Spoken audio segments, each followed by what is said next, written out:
Hello everybody, welcome to the West Ham Way YouTube channel. You already know who I am, you already know who these guys are. Follow their socials before we get going. New news has been released, so let's jump straight into things. I've gone 4-3-3 because the way it's read, but it is 4-2-3-1 for West Ham.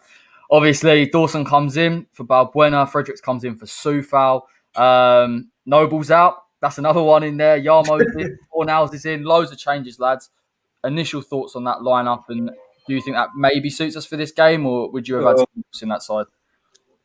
Formation-wise, it's possibly the right formation for this side, but fuck me, why did we set up so defensively against Brighton and a team where you could have had a free hit and you could have played these players that are not getting in the lineup, and then against Southampton and a team that's going to have a lot more of the ball naturally anyway, then go for a team that probably needs the ball a bit more.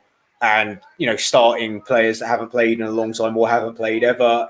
It's just the personnel. Also, Benrahma still being on the bench. I mean, that lack of pace in the front three, fuck me. Seb Haller does not have a hope in hell tonight, but yet he'll still be slaughtered for not smiling or whatever the fuck Cardinal sin he's done this week.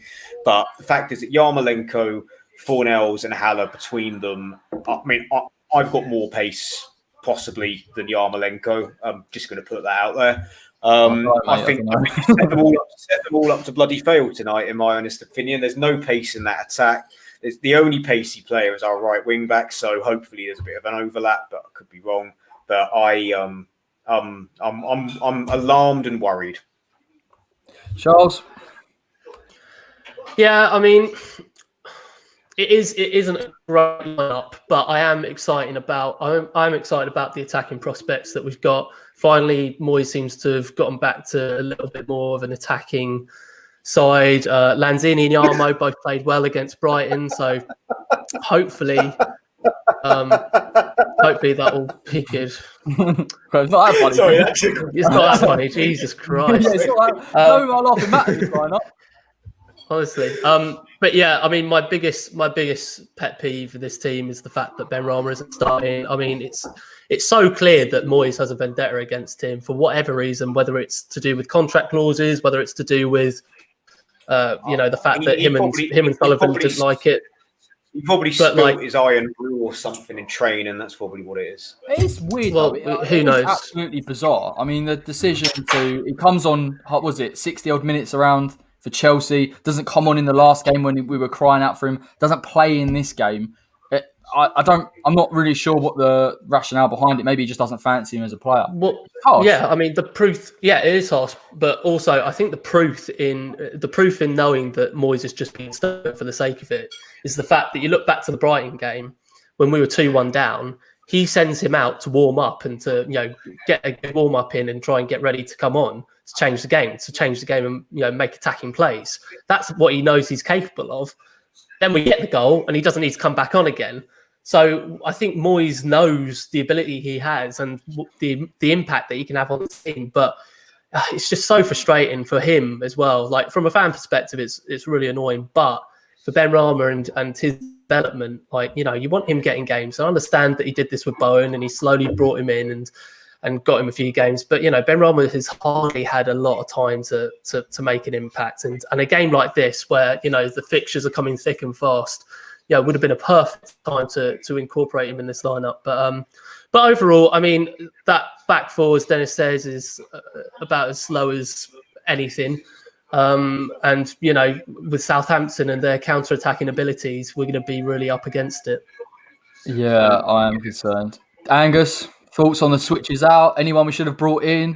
Are you all right? No. So I'll start with I think everyone wants Benrahma to start. That's a no-brainer. He isn't. That's the reality. And I think if you were following Moyes' press conferences a lot, over the past fortnight, I'd already dealt with that. I knew he wasn't starting this game. I think many people did. And that's something that, will pan out over the course of the next couple of weeks. We'll just see where David Moyes is at with that. And that question is yet to be answered. In terms of the lineup, a lot of negativity, I think. But for me, I'm actually not that bothered with it. I think, there's a couple of players in there that, have to prove a point at the end of the day. I think Fredericks hasn't been in the side for a long time now. He's got a bit of pace on him. David Moyes has obviously seen something in Craig Dawson to play him ahead of Issa Diop. They're both in the same position and they're both available. So that change, obviously I'm not confident in Dawson, but we'll just have to wait and see. And at the end of the day, the coaching staff and the management have obviously seen something in him to start him over Issa Diop, because Issa Diop is match fit in terms of, he hasn't had a lot of games. He'd be raring to go. He'd want to play, and he isn't. So that's something that they've obviously dealt with internally. I think I'm not exactly sure about the Sebastian Haller not getting any service thing. I'm glad we're playing 4 attacking players as opposed to 2 against Brighton. It's a change that is well needed. At the end of the day, I'd be much happier with a changed lineup from what we saw against Brighton, because it was an extremely negative performance. So at least there's change in there. Lanzini getting a go. These players can do 2 things. They can either, be worried and kind of cramp up, knowing that if they don't perform, that they will not be in the side next week, or they can play with freedom. And deem this as a free hit for themselves. And hopefully Ryan Fredericks and Manuel Lanzini see this as a free hit. They're not in the starting lineup a lot. And it's the chance, especially for Ryan Fredericks, to try and use as much pace as he has, because we've been lacking it, let's be frank, to kind of, get up and attack. And obviously we're a bit exposed, but with the 2 holding midfielders of Rice and Soucek, their job at the end of the day is to be holding midfielders and to cover. And I genuinely do think we could see a couple of goals from us. I'm very interested to see how Sebastian Haller and Yarmolenko, play together. I think that they're very similar in the way they play, similar stature, similar pace.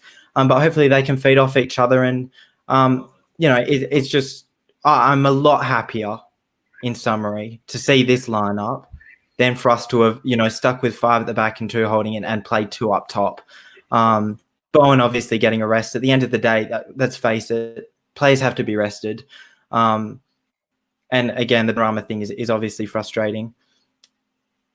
Sorry, I think I might have cut it there. The Benrahma thing is obviously frustrating. But yeah, we'll just have to wait and see. And to be honest, I'm not as negative as I think majority of West Ham fans are. But who knows? I might get proof wrong. Okay, all right, mate. Let's get into the Southampton lineup. A bit disappointing. I mean, we obviously knew Vestergaard, which is actually a huge plus for us, is out. Stevens is in. Walker-Peters and Bertrand will bomb on. Walcott's been fantastic for them since he's come back to Southampton. Gineppo's going to offer a little bit of mobility in behind. And unfortunately, I was really hoping he wasn't back, but Danny Ings is back with Che Adams up front. Lads, your thoughts on those 2, because they've been fantastic for Southampton this season. Well, considering Craig Dawson as a turning circle of a U-boat, we're going to be in. We're going to be in for a bit of bother, I think, with those 2 up top.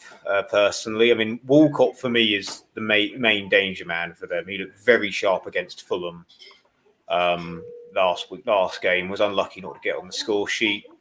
It's just, I think Southampton have got they've got a very strong lineup. They've got the type of players that can and will hurt us, and that's where my concern comes from. Mainly the opposition we've got. Again, if we've got you put us up against Welbeck and Maupay in his back 4, I'm not as worried. Maupay is still a danger. It's different, mate. It's completely different. This Southampton side have got so many runners. Form of his life since lockdown, and Che Adams is going from strength to strength. He really impressed me when he played for Birmingham in the FA Cup 3rd round a couple of years ago when we beat them 2-0. His dogged determination, the type of striker I think we could do with right now, but. Hey, hindsight's an exact science, but I think that they're going to damage us tonight, personally. I haven't actually seen Southampton's bench, but Obafemi is another striker that, could potentially cause us problems if he's on that bench as well. And Shane Long is well overdue a goal. And you know what happens when players play us and they're overdue a goal? They get them. So if Shane Long's on the bench and comes off, it could be good night. I think we'll be all right. I know it's a bit easy. I know the Dawson thing, I do get it. And I do think he could hurt us as well. But I think Fredericks, albeit maybe not a better defender than Soufal, but recovery pace is a huge thing. And we know the pace that Southampton will have, and it does actually suit him. If he might have to get forward because Yarmolenko's pace isn't the best on that counter. So he'll probably push up a bit. I think we'll be all right. I do think we'll be all right defensively. They will ask a lot of questions of us. That's the only thing. They are fantastic. And obviously Danny Ings, Che Adams as well. We're just going to have to be disciplined at times. Dawson's going to have to be a little bit switched on, because if he goes out to win a ball, misses it, and they can get in behind with their runners, we've got a serious issue. But I think it's all right. Some of the changes we had to make because of the rest. Ideally, I'd like to see a fully fit Jarrod Bowen in there. Of course I would on the right, but I do understand the logic. Loads of teams as well in the Premier League so far have done exactly the same.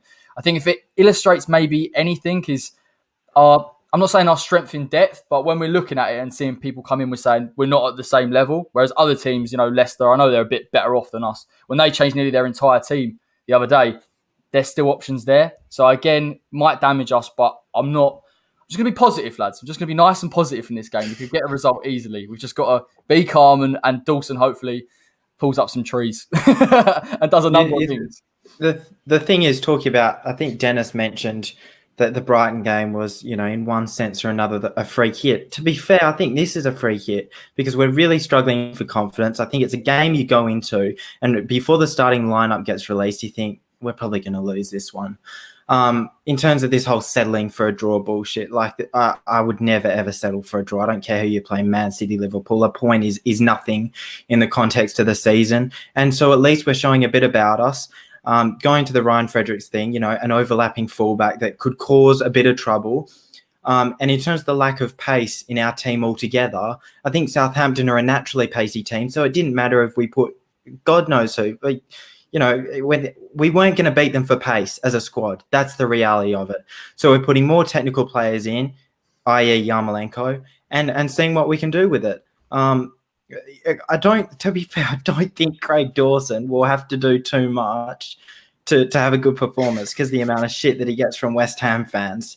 So, it's not going to take a lot for him to kind of, do all right, I don't think. Yeah. And in terms of his lack of pace, you look at Balbuena. Balbuena doesn't have much pace on him either. Cresswell at left back, tiny bit concerned. I think if there's one sort of player-on-player weakness there, it's going to be the Theo Walcott against Aaron Cresswell.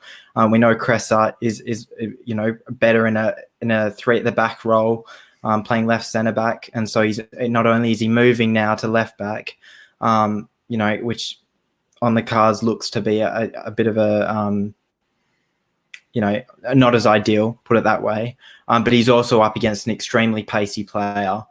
But I don't think it would matter who we were playing. And at the back, I think we were always going to have problems there. There was always going to be a pace detriment there. With Masuaku out injured. So let's go. Let's see how we go. It would appear to be a 4-2-3-1. Am I correct? Yeah, I think so. Yeah. So yeah, I mean, I think X said it's 4-1-4-1 on it. On his exclusive. So I think Rice is. That's what he said. He said that he's playing Rice just above the defence, and then I think it will be Lanzini Yarmo. This is according to X. I mean, obviously Prime Video put it as a 4-2-3-1, so I don't know. I think 4-2-3-1 seems more likely, but I think a lot of times TV networks tend to just look at the lineup and make an assumption. So there's so many times I've seen it over the years where they've had a Simba random one. Arsenal at home, first game that Billick was in charge, they had us as a 4-1-4-1 with two number 10s and two wingers. And it was like, Narrows are actually up top. It would make more sense, to be fair, Angus, if it was 4-2-3-1. Just how we set up before, but. I think it would be a 4-1-4-1 though. Obviously, X reliable. But the other thing is, David Moyes mentioned after the game, the Brighton game, that he needed to figure out a way to put Souček into the box more, and get him into that box. So to be fair, and obviously he's leaving himself defensively exposed, especially compared to the Brighton game. But it's a change again, and we'll just have to wait and see. I'm not mad seeing Souček. If it is a 4-1-4-1, seeing Souček a bit further up, I just think it suits him. And we look so much better when he's in advanced positions and he can go and win that ball. So I'll be interested to see. Obviously, we haven't seen a 4-1-4-1 before. But like you said, you've got supporting for Allaire. Having that 4 midfield, almost like a 5-man midfield, probably suits us. Nullify Southampton a bit. Again, there's so many unknowns here, lads, until we actually see when we start and see how it goes. You can't really say for sure. But Southampton, looking at it from a neutral perspective, have been fantastic this season, and they do present a lot of problems. Yeah, Yep. absolutely. I mean, Walcott has been on he's been on a different level since joining them. Really rejuvenated his career there so far. Very dangerous player. Watching him in the last few games against Arsenal, especially, he was just lethal against that against their left back and got on the score sheet at the same time. So against a back four like ours, I think he's gonna have a lot of opportunities to get into that box and have some shooting opportunities. But if he doesn't come up with the goods, then Danny Ings certainly might, because we know how lethal he can be in front of goal. And with a Southampton team that is actually creatively, I think, underrated. Just in terms of, I think people kind of think of Southampton and think, oh, they're the team that sits back and gets a goal on the counter, but actually a very good attacking unit. And when you've got people like him and Walcott in the team, you're bound to have them get a lot of opportunities. And we've just got to make sure defensively that we're ready. And it's interesting because the Brighton game, I think a lot of us were very annoyed with the fact that we weren't pressing and we weren't doing much to try and win the ball back. I'd actually be more cautious in this game, not to sell the player, not to sell themselves, and to make sure that we have a good defensive shape so that they don't creep through any cracks that we leave in our defence. Well, To be fair, yeah, go on, man. I was just going to say very quickly, I'm sure we'll touch on James Ward-Prowse later, and that was what I was going to touch on before I thought of this.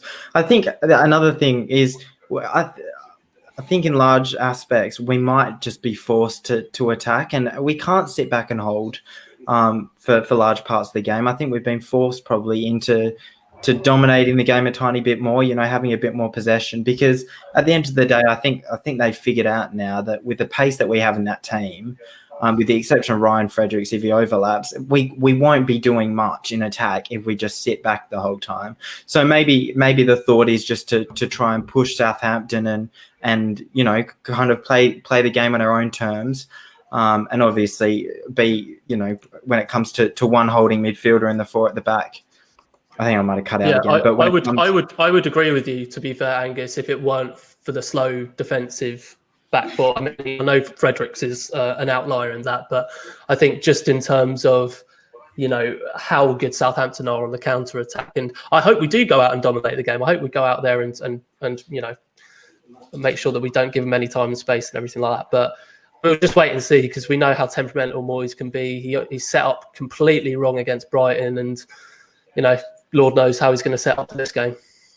Yeah, Angus touched on it. Ward-Prowse is an unbelievable player, and what you'll see a lot of the time is him trying to pick that ball off the two centre-backs. A couple of times this season, Southampton have tried to play out from the back and they get caught. And people think that if you play against Southampton, you can't press them. And a lot of teams don't. And I'm not saying West Ham should go gung-ho on them, of course not. But there are opportunities to win it further up the pitch. And I think if we can do that, it'll benefit Allaire. We've seen him running from deep and it just doesn't work. If we can get him further up and the midfield do a lot of the work and we win it there, we could hurt them. I know it seems a bit hard because Southampton are such a good team, but they do have vulnerabilities defensively. A little stat nugget: Sebastian Haller has scored in every game he has played against Southampton. I say every, both, and one of them was a great foraging one. If you remember at the old stadium where he nodded it out of the keeper's hands and then sliced it in. That was a good bit of pressing himself. I was at that game. It was beautiful goal. Yeah. And I know we've also said as well, sorry about this, but like with the lack of pace, whether we'll see this or not, Benrahma, Bowen and Antonio all on the bench. And you think that they've got enough, if we do bring them on last 20, if we need it, to stretch the game. So we have got options. We should be all right. We should, fingers crossed. I'm excited. As long as it's not a Brighton game, as long as it's not the Brighton thing. Yeah. Oh, God, that was dismal, that first half. I'm still trying to get over it. Still get nightmares, flashbacks of Solly March bombing in. I'm like, oh no. Yeah, there's nothing. I don't think there's anything worse than a 1-1 draw or a 0-0 draw.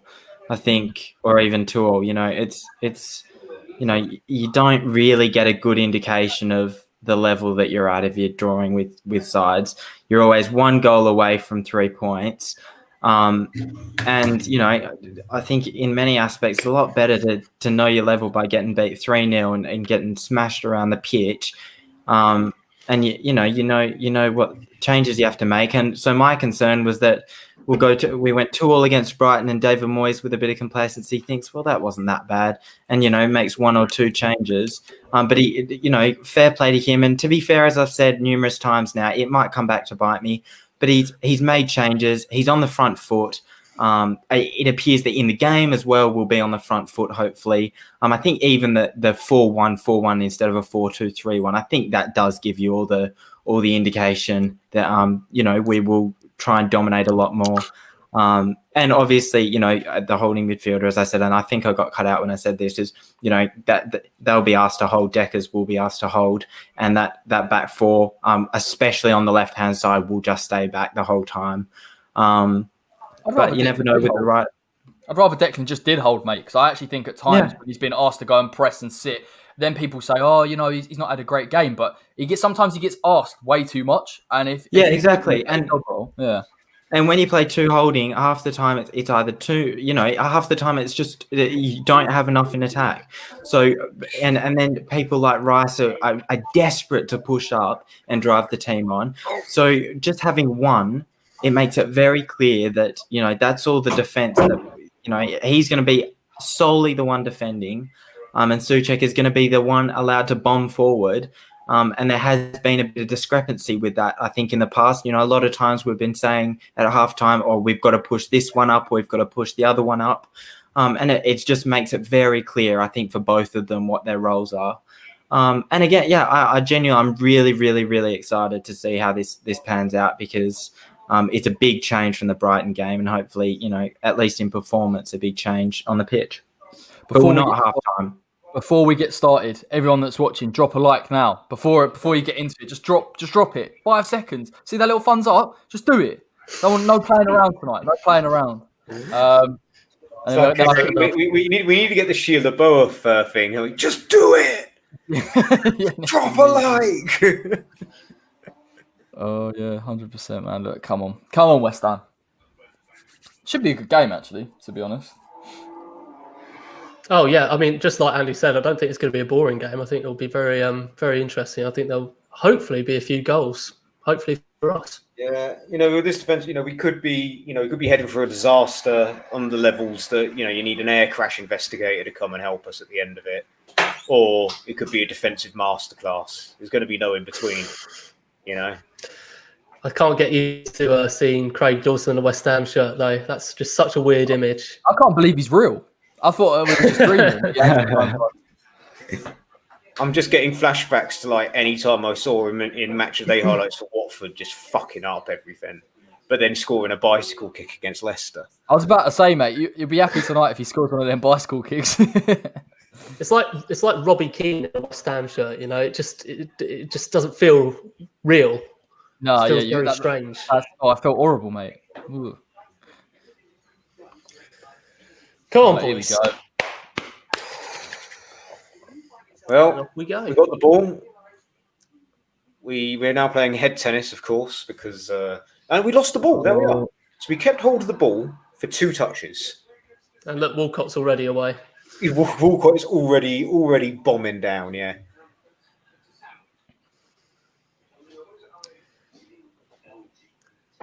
Dennis, is it possible that we're on the same time frame? More or less, someone's just coming up to 30 seconds now. Yeah, exactly the same. Walcott, his beautiful face, smiling.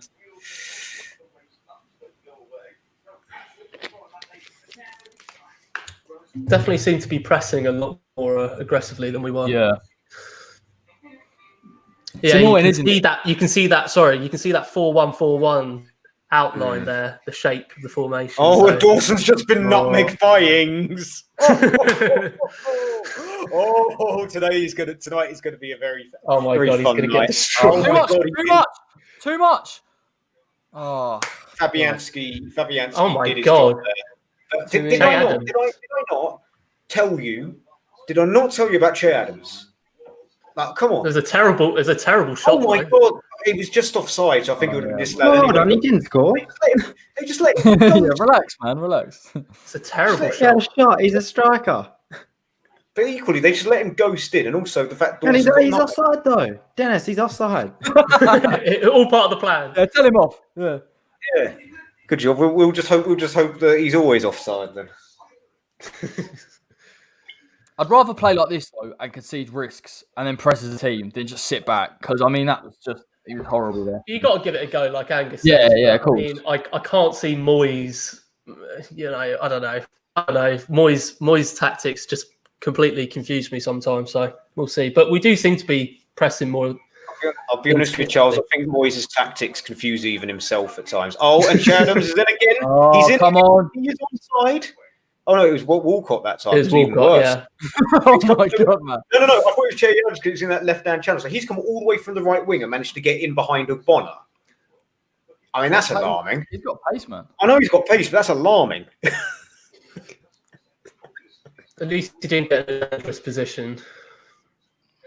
I'm all right if he just kind of goes side to side, but it's those cut through balls that Ward-Prowse is capable of that I'm worried about. Oh. It's twice Romeu caught out there. Yeah. Romeu as well is such a solid player. He's underrated, mate, in terms of his He's passing. he's a player that just goes about his business, doesn't get really any headlines, occasionally picks up a red card. But Occasionally has a Nolan. occasionally has a Nolan, yeah. See, in terms of our line, we're playing a lot higher. We're trying to hold them up a lot higher, which I guess in an aspect is slightly concerning just because the turn of pace. But you see Lanzini, Yarmolenko, Haller all forming like another line above them when they're in their own half, which I think is quite a good thing.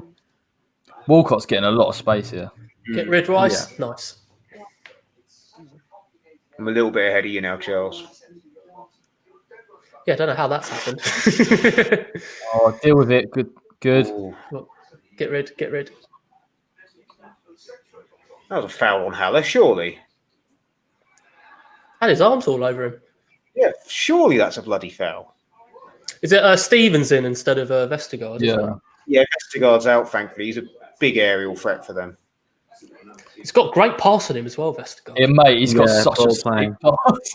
Yeah. Go on, Ale. Put some pressure on. That's it, boys. I think I'm with you, Corey. Same time as you. These two are 30 seconds ahead.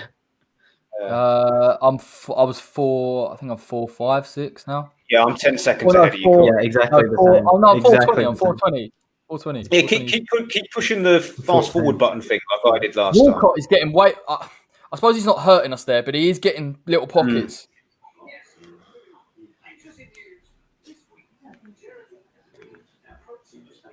Yeah, just open. That's it. Just Go open. on. I'll be quicker than that.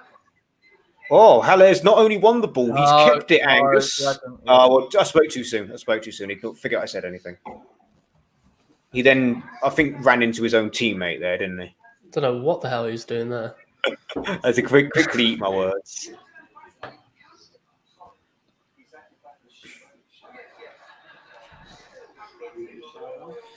Well done. Normal service is resuming with Southampton comfortably holding the ball on the halfway line. And centre holds it. The thing is, if Southampton lose it here, if we pick it up, we're on the counter straight away. Oh, no. Again, Che Adams is in behind. Oh, my face. Oh my God, no. That's poor. Oh, that's terrible. Oh, yeah. That's a joke. I hate being right, but Craig Dawson has a turning circle. That was offside, wasn't it?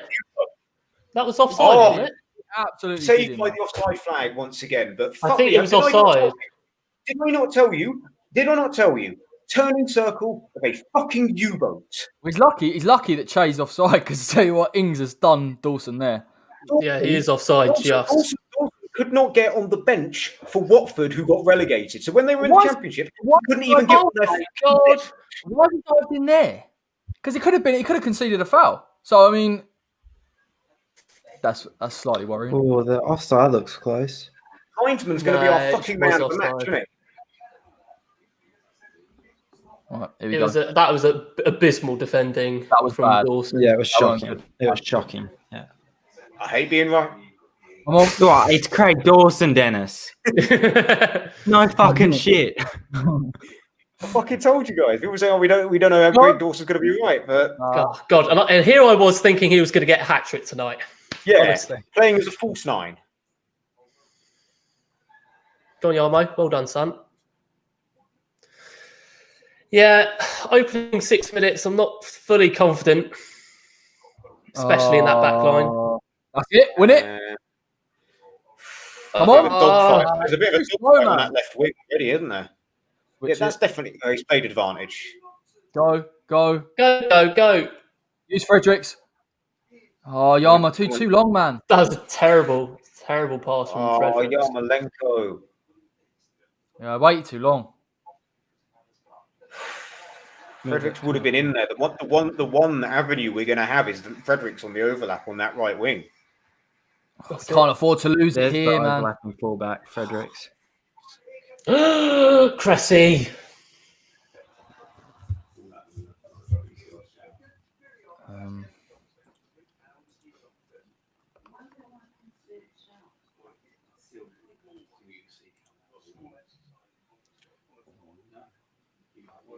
Hi, Patrick. Win it. Thanks for joining us, Patrick. Southampton, 83% possession. I was waiting for you to make a Sunny in Philadelphia joke, Dennis. No, not everyone will get it, sadly. But Do it anyway, man. Do it anyway. do it anyway. Can I offer you, Philip? Patrick? Can I offer you an egg in this trying time? Philip. That's a bit too obscure, I think. It's a bit too neat, too much of a niche Always Sunny reference. But like I said at the beginning, this is going to be a game where naturally, like Southampton are a possession-based team, we might as well have sat people behind the ball to go forwards. This is where the lineups, in my opinion, were flipped around a little bit. In my opinion. Well, this is what I'm saying in terms of like pressing. Like it's good to press, but also like with how quick Southampton can be, getting behind that line just makes me wary. And like you say, maybe want to sit back just a little bit. I'm not mad at it yet. But I feel like if we can win it high up, we've got a chance. But we haven't seen enough because we haven't been on the ball, so it's difficult to say. Yeah, but, come on, that's it. Very good. Nah. He was about to get done. Oh, Cresswell's down. I think he got trodden on. Walcott should get a red card there. I think. Yeah, send him off. He's definitely not because he's their most effective player, but he should definitely be sent off. You can't do that in the modern game. You can't do that in the modern game. You can't touch Aaron Cresswell in the modern game. You can't. There's no contact there. Yeah, they didn't look like he touched him at all. To be fair, where do our goals come from? Cresswell deep free kicks. I'll tell you what, it's a good point, mate. I'll say if you can get a decent delivery in here. Get Ogbonna in the box. Get Dawson in the various great Dawson. Ready to get coming. Come on. Straight Dawson take about 30 minutes to run back. That's the only problem. The other problem I've got is that Alex McCarthy's the goalie in fantasy, so same. but if we score 3, mate, honestly, I don't care. Yeah. We'll convincingly win, but as long as he gets up some bonus points for saves or something, or Dawson misses a penalty or something like that. Saved penalty, tapped in on the rebound. That'll get him our point. His points, and then we get the goal. Souček to tap it in as well. That'd be. Souček's on my bench still. I still haven't changed. I haven't changed my fantasy team in like weeks. I've still got Souček on my bench. That's it. Go on. Think about Switch it. It was not the worst thing he could have done in that situation. At least he won the ball back.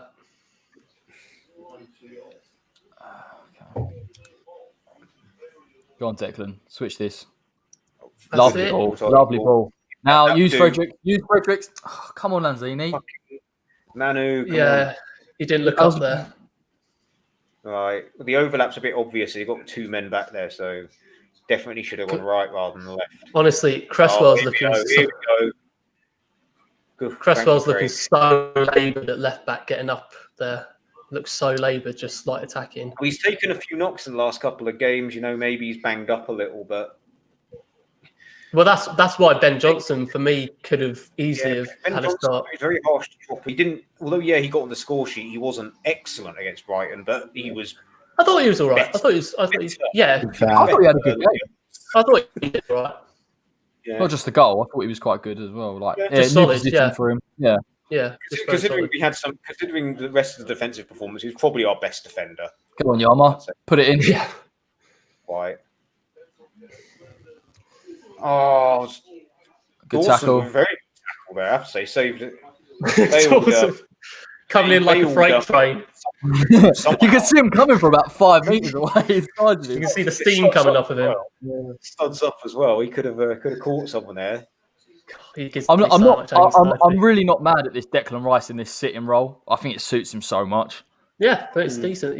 You seem to be controlling it very well, policing it very well. Again, the issue we're going to face with Rice is that I think he's going to be quite eager to show what he could do. Not for a transfer wise, just in general. So he's going from a sitting role. He's going to be very eager to go out and go onto the wing on that overlapping run. Come on. Like Nah, I'm not sure, man. I'm not sure. I just think We need to get Frederick involved a bit more. Well, he's involved now. Yeah. No. Look, he got crowded out. Just Craig Dawson. simple. Use your brain. Simple. Thank you. Yeah, just kick it out of play. I've got no problem with Craig Dawson kicking it out of play. What are those keeps, man? No problem with him doing that, mate. He's not a ball playing centre back. I'm not going to expect him to be a ball playing centre back. You know.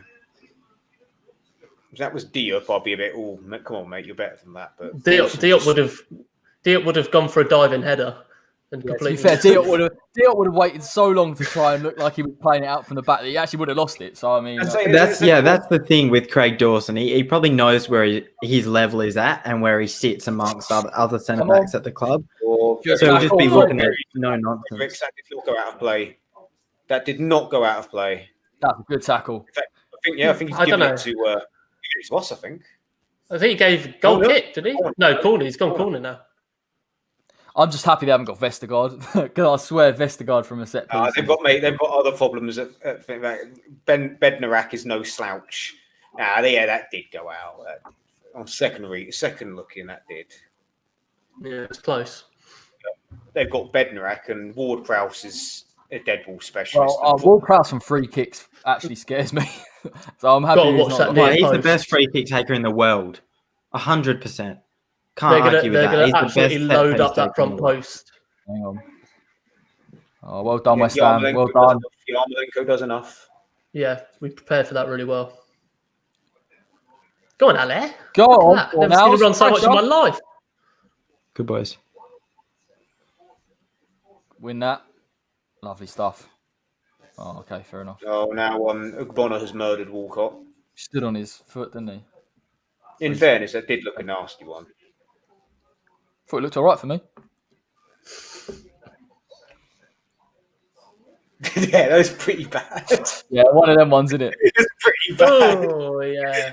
I know I'm appreciate I've been blowing smoke up his arse a little bit in this game, but Walcott isn't one to just go down from my experience. He's not one to throw himself out. That's one of them ones in Sunday League when someone just literally scrapes you in the back of the calf and you're like, it's so naughty, but you can kind of half get away with it.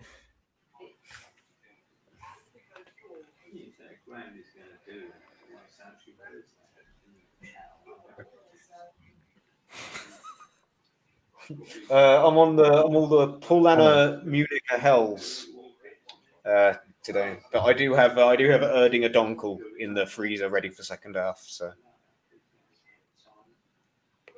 defense.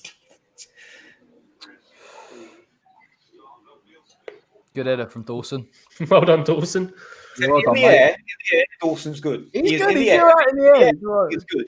It's just the turning circle of a U-boat and being nutmegged and slipping at key moments is what his main problems are. Yeah, as long as the ball's not on the ground, he'll be okay. Yeah. Again, at least he's no nonsense. No footballer is near him. So as long as the footballers are nowhere near him. Win it. Gone out there. Go on. Right, clever. Well done, Cresswell. See, that's Cresswell's experience. Keep up. Well done. That's the experience that we need at the back from Cresswell. Probably his biggest attribute right now, other than the free kicks, is his cool head in that sort of position. Well, he's a lot more composed, mate, isn't he, this season at that position as well, which has been nice. Come on. That's it, Ale. Yes, go on, Seb. That's good enough. He's won a free kick. Has he won one? He's won a free kick. What do you reckon? Will Creswell in swinger? No, I reckon this is going to be like Fornell's. Nolan special. Yeah, he's going to Fornell. Has anyone seen this, by the way? You know, like in the past few games, Declan Rice has kind of made that near post run, and it's got the marks of a Kevin Nolan set piece. We spoke about this at the Chelsea game. Like, they practiced that. Like fucking Moyes would have been practicing that like all week, and then they did it in the first couple of minutes, and it was offside. He goes, damn it! Now they're going to know what to expect every fucking time. Oh, Rice is standing over it. Oh my god! Come on, Ricey. Oh, mate, Declan, stick it top bins. If Dec's taking it, he's not crossing it. He's going to look to absolutely pummel this near. He can't. Oh, go on, Craig! Oh. I would love to have had a Craig Wilson goal. In you shouting Craig, and in the process, he's injured Jay Adams, who's now down home. Oh, Craig! I thought he was going to get it then.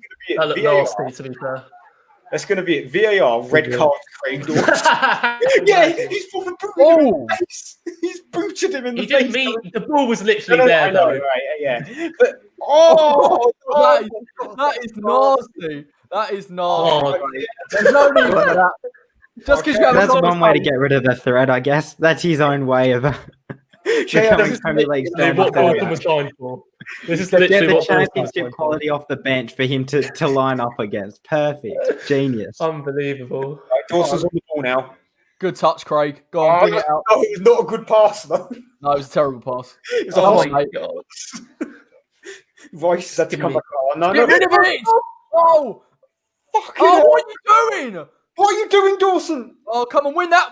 Oh, phew. Thank you, Fabianski. See, this is what I'm talking about. Giving me nightmares. He is so bad. He's so bad. He's so bad. Like, if the cross comes in, he's fine as long as he doesn't get to, pull a footballer down for a penalty, which is what he did all the time at Watford. But it's just like the fact that Declan Rice had to come running back. He was like, no, don't do that pass again. In his defence, he's been thrown into a game that he's not really used to dealing with that pace, and he's been asked. Personally digging him out. What I'm saying is, this is where I've got concerns in the system because. Oh, I agree, mate. 100%. All his feet, he is a liability. Whereas he's the sort of player you bring on for the last 10 minutes when you've just snuck a goal away at someone big and you want to just park them behind the ball and you're expecting balls into the box. You're not against the tippy-tappy Southampton side, Do you know what, mate, though? This is the thing. When we brought Dawson in, I thought we were going to bring him into a back five. So I wasn't really too worried about the pace, to be fair. But it's just that back four that... Now he's in the back four, yeah, exactly. Yeah. Why is someone called Glucose sending us a YouTube video? Come on. Make it. Well done, Creswell. Cheers, mate. Thank you. Just like the video. Glucose, if you can like the video, I've got to check my blood glucose levels at half time. So, diabetic joke. I've just checked my heart rate. It's 96 BPM. Like, it's normally 60. It's just this game, man. It's just this game. Oh, we're definitely on the back foot. Like it's very similar to Brighton in the sense that we haven't created anything of. I've told the commentator. I turned the commentary off on this, but just seen like the group and everyone slating Clinton Morrison for just saying really stupid shit. So I don't know what the commentary's like on this game, but apparently it's bad. Yeah, like you say, Charles, we're not obviously creating anything. We're not winning any ball in Southampton's half. We haven't had a shot on target. It's most to be expected, though. When these lineups come out, we have played better than we did against Brighton. Oh no, 100%, mate. Like this is an improvement. As much as I panic every time Dawson gets the ball at the back. Have you seen fake Colton's tweet on Dawson? It's hilarious. Yeah, the bet. No, about Dawson. No, there's one earlier now. Yeah, I've seen the bet though. Easy money. Yeah. Play it long, Dawson, please. All right, okay, fair enough. Don't play it long. Just give it to your nearest West Ham fan. Just be simple. Give it to Declan. Hoof it out of play. Moyes has literally given you Declan Rice to use. Just use him. Just use Declan and don't be an idiot.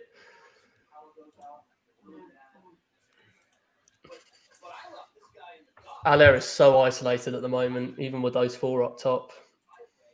I think he's doing all right. His press has been quite good actually from him. Yeah, It's just he's pressing well, but around the him, opportunities, I guess it's to be expected. Playing counter, but I've just seen the Carlton tweet. it's great, isn't it? It's great. It's so funny. Hard So- Brexit, Craig Dawson.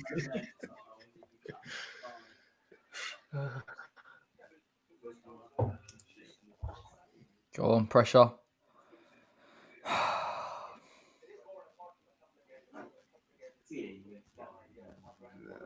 Oh.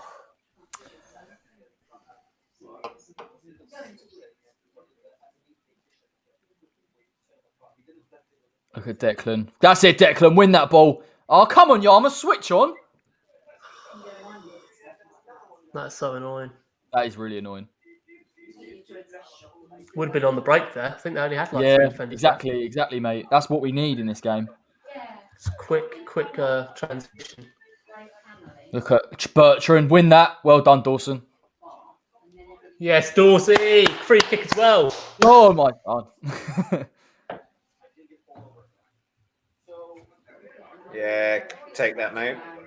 Do you think Dawson knows that he's a meme? I don't think he cares, mate, if he's I getting don't think paid Dawson knows a what week. the Probably internet doesn't know what social media is. Yeah, he's trying to be the sort of person that just doesn't do the internet. He doesn't know how it works. He had Facebook, but he had to delete it in 2014 because he kept getting in trouble for talking to other women or something. Like, it just strikes me as one of them. Like, I stay out of bother. I just want a quiet life. 45 people watching. Drop the like now. It's not been eventful, particularly from an offensive point of view, but we've done okay. Still better than the Brighton game. Oh, Somehow. mate, anything's better than the Brighton. Mate, there was a good 15-minute spell where we just had nothing to talk about because nothing Yeah, it was was really bad. I think I watched 5 minutes of that first half. And then when we continued, we at least had something to complain about. Yeah. Oh, fucking hell, he's taking it right round us, isn't he? Yeah, Nepo's just rinsed everybody inside. 4 hours has just bodied him. Fair play, mate. Fair play. He's got as you told me, he's got a bit of Gattuso about him where he likes to have a little dirty dig in. Okay. Come on, Yarma. Come out. No, come on, you can't give Bertrand that space. Right. Well done, Fabianski. Safe hands.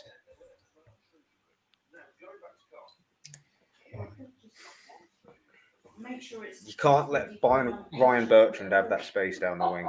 You just can't. The thing that annoys me is... Go on, Dennis, sorry. Oh, that's a foul? That's what a definite foul. That's a foul? Foul. Haller's just been absolutely bodied. Oh, my God. Yeah, he looks behave awful. yourself, Bednarek. Bednarek had previous. Oh, come on. It was fucking St Mary's. He basically punched Antonio in the face and got away with it, and VAR didn't even fucking check it. Oh, remember that time where was it last season where like we got 2 penalties, definite penalties that weren't given. Yeah. Oh, That was his game because Antonio absolutely Bednarek got told to stop Antonio, and from a Southampton point of view, it was a beautiful shithouse performance, but you lost. Right, come on, Cresswell. Good delivery here. Onto Haller's head. Good delivery. Oh, that's No. Oh, we'll take it. Oh, what? If Nearly. It was like 2 feet taller. It wasn't a great delivery, but it managed to do a bit of damage. I mean, how it beat the first man. It was so low as well. I expected Zeb to shouldn't be have out. gotten a touch on that. Haller nearly got the shot in, but No, he should have left it, knowing Soucek was running Yeah, far if post. he'd If left he it leaves too, there, it's 1-0. Yeah. Wow. Was what I was about to say was that's the big problem with Yarmolenko is that he can't close down backs, on that right wing. So that's always going to be a problem for us. Switch. All right, Yeah, okay. Come on, that's it. Soucek. Go. Beautiful. Go on, Declan. Lovely. Go again. Well played.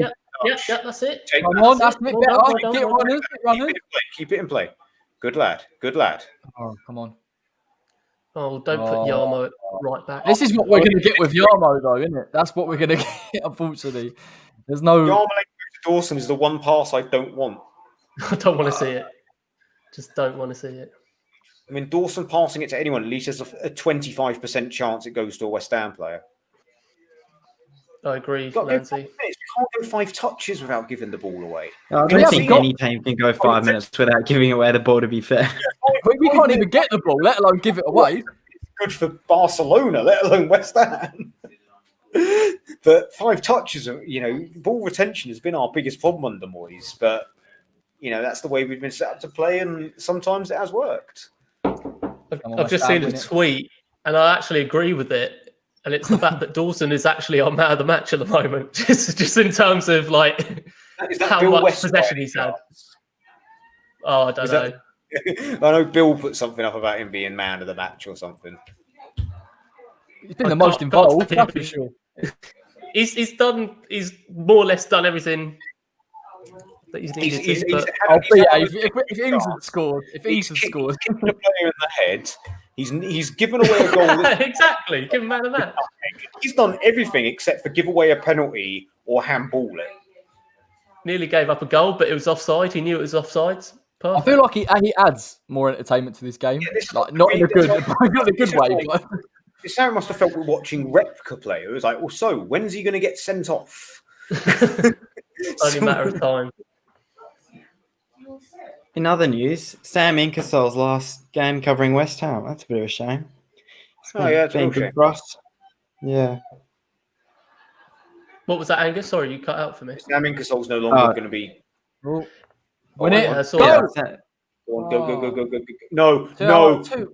Use your brain. Get rid. Use your brain.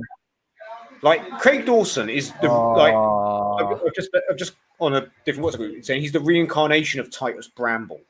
I could definitely see that. Like every time he touches the ball, you panic. Come on, West Ham. We've got to be better than that, though. Like, I'm not blaming Declan at all, but when he gets that ball, we need runners. That's where it's like when Fredericks is our only runner, and Fredericks has probably got being caught out on the back of his mind when he's got Yarmolenko that's going to offer him very little support in the way of pace. I can't fault Fredericks for not committing the runs. No, I agree. He hasn't been asked to run on the ball. Yeah. He's definitely been asked to make the attacking runs off the ball. That's it. Right. You can just see him, can't you? Just hold him back. Yeah. They've done their homework. They know where the foul.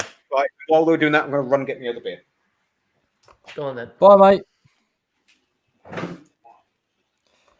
I'm going to need a few beers if Craig Dawson's playing a full 90. I know it sounds a bit odd. I don't actually feel that bad about it so far. I've got to be honest. I don't feel like it's awfully bad. I just feel like we need to win that ball and create a bit more, but we knew what we were playing against. Come on. Bad ball. It's bad. It's a bad ball in. Yeah, I mean, we're not down, so that's positive. But attacking-wise, we're looking slightly fruitless on the deck. Most of our chances have come from crosses or set pieces. Well done, Creswell. That was very a beautiful ball. Their switch passes are different class, Southampton.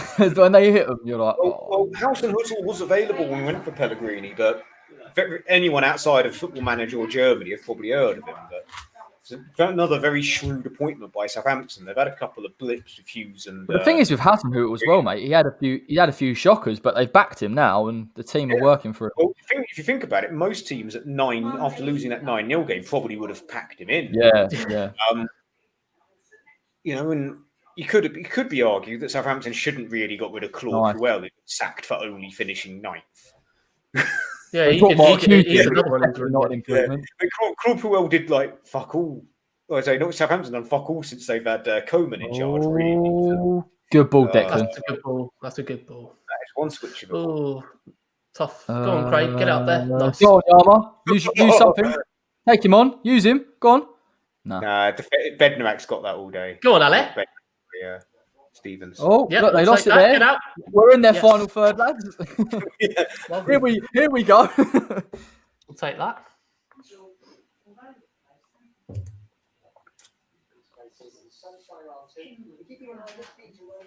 Come on, West Ham.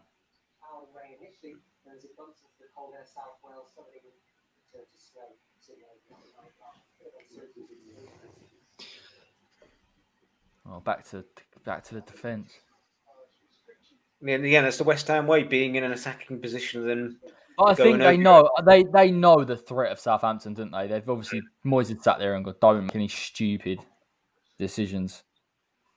Come on. I mean, for me, just based off the early sort of data, I think I reckon Benrahma on for Yarmo potentially in the second half at some point. Yeah. Bowen, Benrahma, anyone with a bit. I can understand resting Bowen though, to be fair, but Benrahma should be fully fit and ready. Benny's got to have a go. I'd love to see Benny second half. Oh god, Yarmo and Seb just aren't fit for the Premier League, and again, it's not down to their own fault. It's just Yarmo keeps losing a yard of pace every week, it seems. And in terms of our team, only really fits in on the right, it would appear, and Seb just isn't quick enough either. But you think they've both played for great clubs. You know, he was playing at Dortmund, and he's another player that's been signed because they've gone on paper. Well, Yarmolenko's available. They've looked at his record. They've looked at how he's played. I think he's a bloody good player, but in much slower leagues. Yeah, exactly. Much slower leagues. This is the issue. Look, you're trying to play it to Allaire, and he just doesn't have that. This game is different if we have a fully fit Antonio, isn't it? Yeah. 100%. Our results would have been completely different over the last fortnight. Yeah. Interesting, man. Interesting. And Bowen, West Ham with an Antonio or a Josh King is a team in the top 8. Well, this is a problem, mate, because we've heard already that we're not going to go in and delve into any January signings. There's the man. Go on. Corner. We'll take that. We'll take that. Go on, Souček. First corner we got. Let's make it a fucking good one. I want a Tommy Souček header here. Yeah. Just for the running joke of whenever he's on my bench on the fantasy team, he fucking scores. Mate, you need to start him. Stop playing around. He's definitely deserved. I keep forgetting to there was no time. There wasn't any time. It was like, back-to-back games. So there was no time to bloody change my team. I haven't changed my team since like the middle of November. Jack Grealish has stopped bailing me out.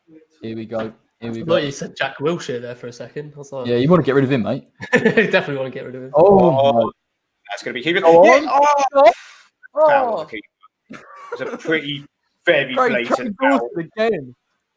Craig Dawson shithousing it in the 6-yard box. I'm getting well too excited for a dud set piece. Alan proud of that elbow on the goalie.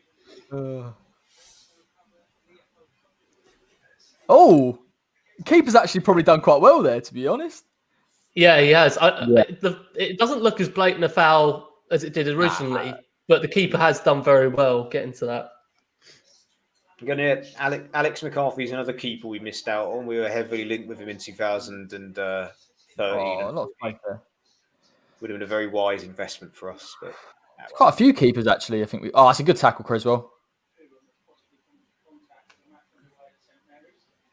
No. Back. Good save. Safe hands from Fabianski. Well done, Fab. Danny Ings tried to be cheeky, but he should have just hit it with his right. But way too much space there for Walcott. Ridiculous. Yeah, where is Cresswell? Well, Cresswell he went and tried to win it, didn't he? And then he was out of position. And that's exactly what happened against Palace. He tried to win it, to take the ball off Fornals' man, got completely caught out. He's playing left back, so he needs to figure that out quickly.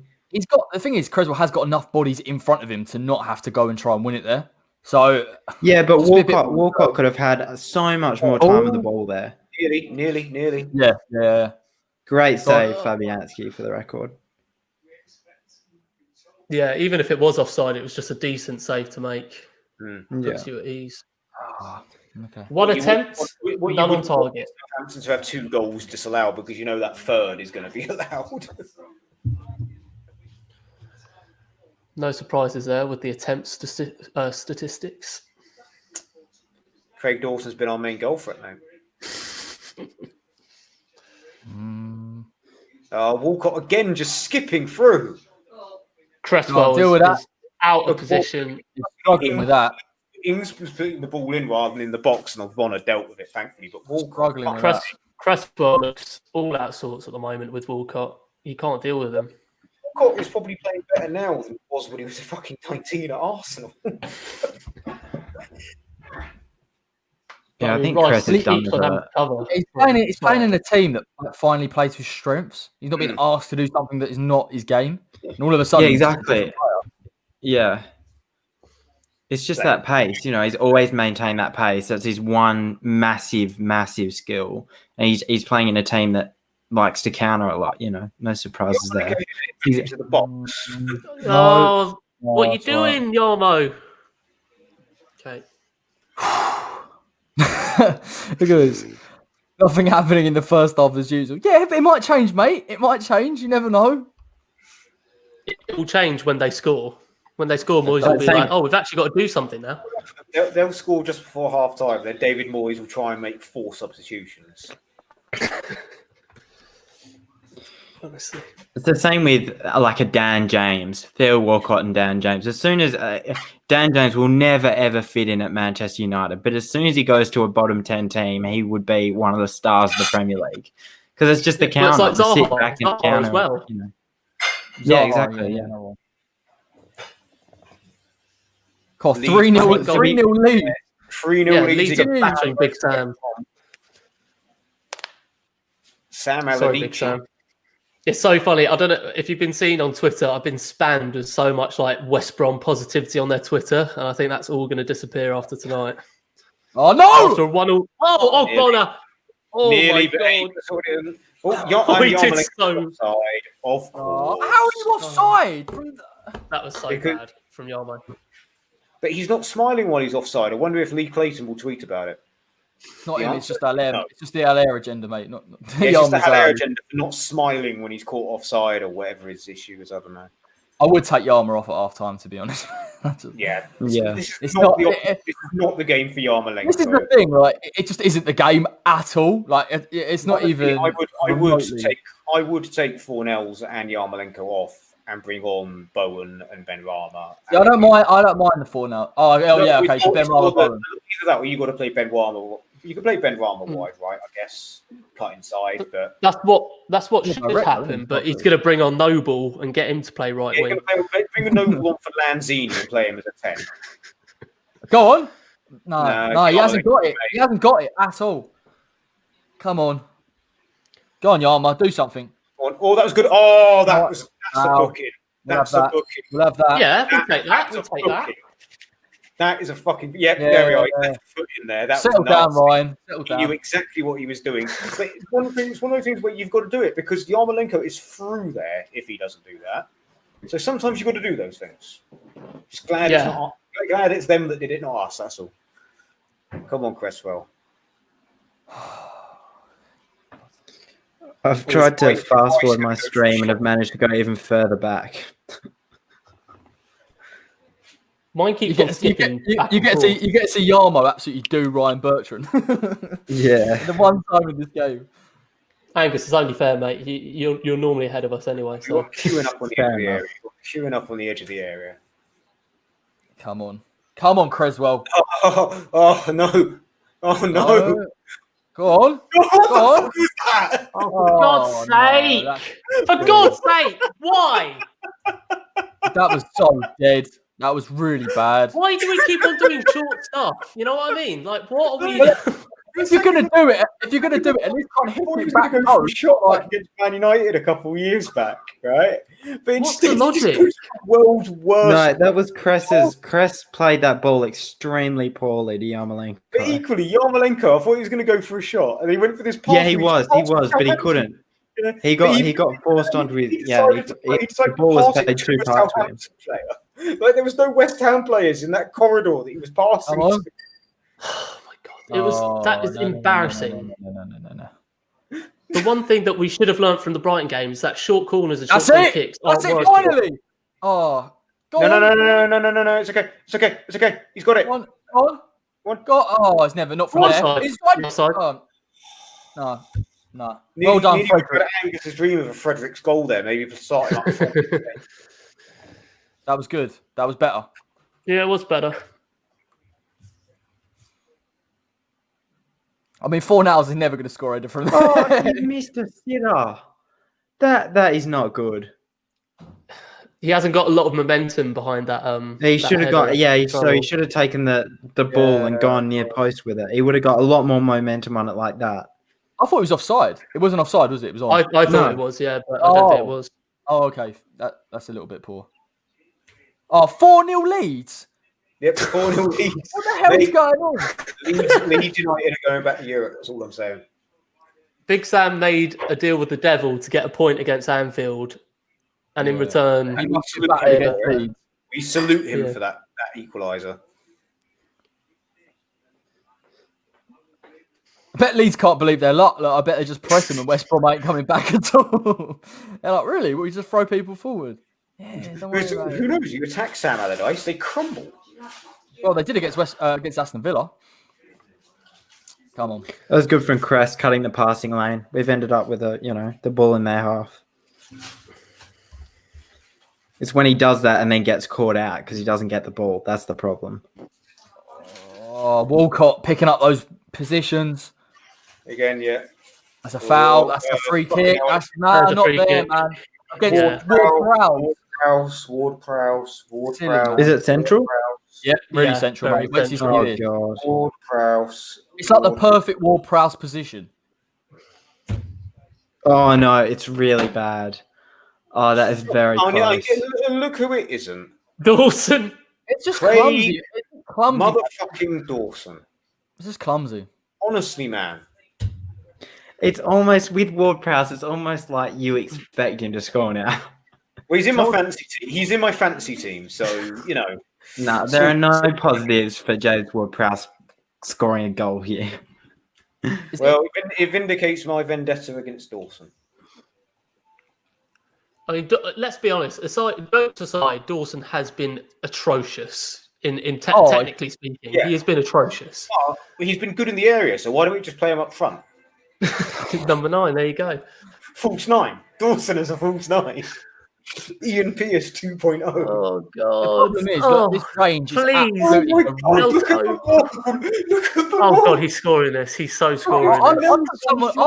He's not going to do it along. He's not going to do a daisy cutter. He's going to dink it. I'll put someone on the line or try and do something. I would put Dawson far post. He's going to put this top corner. He's going far post. Ah, yes, get it. No panic. Oh. Luckily, he had an off day. I was literally like, how he's got to score. He just had a... Dawson ran to the line. Dawson ran. He knew. Yeah. Go. Oh, brilliant. Can you imagine Moyes sitting down with them? Yeah, they got Ward-Prowse on free kicks, and everyone's like, oh, God. What would have been funny if everyone had gone from the wall and just run back onto the line. Or just put the wall on the line. They've all tripped over 4 nails behind them, and suddenly there's this space that he can just damage both his knees where Ugbonna and Cresswell have stamped on him. Has Hassenhutl got COVID or something? Because he's not. No, he does. His family member. I must have missed it because I keep seeing the assistant. I see. Oh no, Cress has gone again. Rematch. No. Deal with it. Yeah, Cress pulled up for a little bit. He cannot play second half in that position. He's struggling with, especially if he's injured. But the problem is, that one looked more serious than all the others. Yeah. I say this with love. That did not look good. Ben Johnson's inexperience against Theo Walcott. I don't know. At least he's got a bit more pace. And I'd back him one-on-one. I think Cresswell will be much more disciplined against a Walcott. Go on, Fredericks. He hasn't been, though. He keeps getting caught out. Right. Go on, son. Nah. Oh, Yarmo just like... This is what we've got. Line. Come on. One out wide. Good. Oh, that's a great ball by Deck. Quick. That is a beautiful ball. Oh, it's too... no. Cresswell's lovely. Yes, go on, beautiful. That is beautiful. Go on, in. Go on, Lanzini. Oh, fuck's sake! God, that was a real chance, lads. That was a real chance there. Yeah, it was a real chance. I thought he was going to lay it back. That's what I thought. I didn't think he was going to take it on himself. Half time. 0-0. I don't think it's as bad nearly as I thought it was going to be. Yes, Southampton threatened for long periods, but I think West Ham have got back into it a bit more adventurous at times. It's an odd game. But got back into it, but early on, Dawson nearly cost us big time on 2 occasions. We were saved by the flag on both occasions. I think the first 10 minutes you saw Southampton playing those balls over the top, and West Ham just weren't expecting it, and it caught us out. We've seemed to switch on a bit, but you are right, Dennis. Dawson has had a few really suspect moments that we've got away with. Boys. Yeah. 100%, mate. 100%. What are we saying, lads? I mean, look, it's all still to play for, which is the main thing. We've got options on the bench. We need to look to bring on Benrahma for Yarma. We need a bit of pace. If Antonio is fit, and I'm not really sure how fit he is, then it doesn't look like he's going to play. Benrahma playing right. I mean, cutting inside, I can live with that. Just, I don't know how comfortable he'd be playing right. And also, Moyes probably won't make that sub, so it'd probably be Bowen for Yarmolenko. We need a bit of directness, though. We need a bit of a man to come in. I agree with you. I'm just saying that Moyes ain't going to do that. No, Moyes is going to bring on Bowen more than Yarmolenko. So Bowen for Yarmolenko more than Benrahma. Trouble with Bowen coming on is that, although he's way more direct than Yarmolenko, he does have a tendency still to hug the touchline and then just kind of cut in and kill the momentum of the attack. And whereas Benrahma's obviously a little bit way more proficient on that right foot. I mean, I don't think he's going to make any changes because nothing terrible has gone wrong in that first half. But I mean, surely Benrahma's got to be coming on at some stage in that second half. We need directness, man. We do need that guy that can take and beat a man. And I think, unfortunately for Yarmo, and even for Bowen in a sense, when they play on that right-hand side, they are going to naturally cut in. So it doesn't offer us that.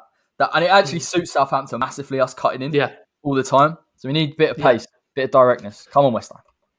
I mean, an interesting point as well. I mean, we talk about not rushing back Antonio all the time, but it'll be interesting to see if he comes on for a little bit of the game, for a small period of the game. I worry as well. My fear, and I said it at the beginning, is that Moyes is going to bring Antonio on now, and it's going to be too much, and he's going to pull up late on, running for some late ball, and he's going to be out for another month.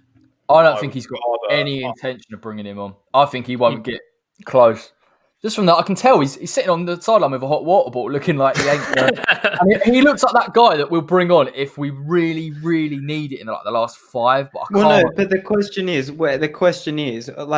he's obviously, and again, I'm not entirely sure what the situation is with the under-23s, but if he's putting him on for just in case we're in a position where he needs to come on, what position is that? If we're 1-0 down, do you put him on to steal a point? Probably not. It's probably better to put him on if it's 0-0 at 85 minutes because, the chances are you get 3 points instead of 1. So I think if we're going to see him in any situation, it's if it stays 0-0 in the 85th minute. I would bring him on. Honestly, last 15-20, I think, with a good warm-up would be okay. Or alternatively, if we're 1-0 up, bring him on just to fucking chase the ball down. Last 5-10 minutes, while Haller's now. Well, you don't. But the thing is, you don't want him doing that much work. You don't want to put him on. You might as well put a left back on at striker to chase the ball down. He's a striker for a reason. So.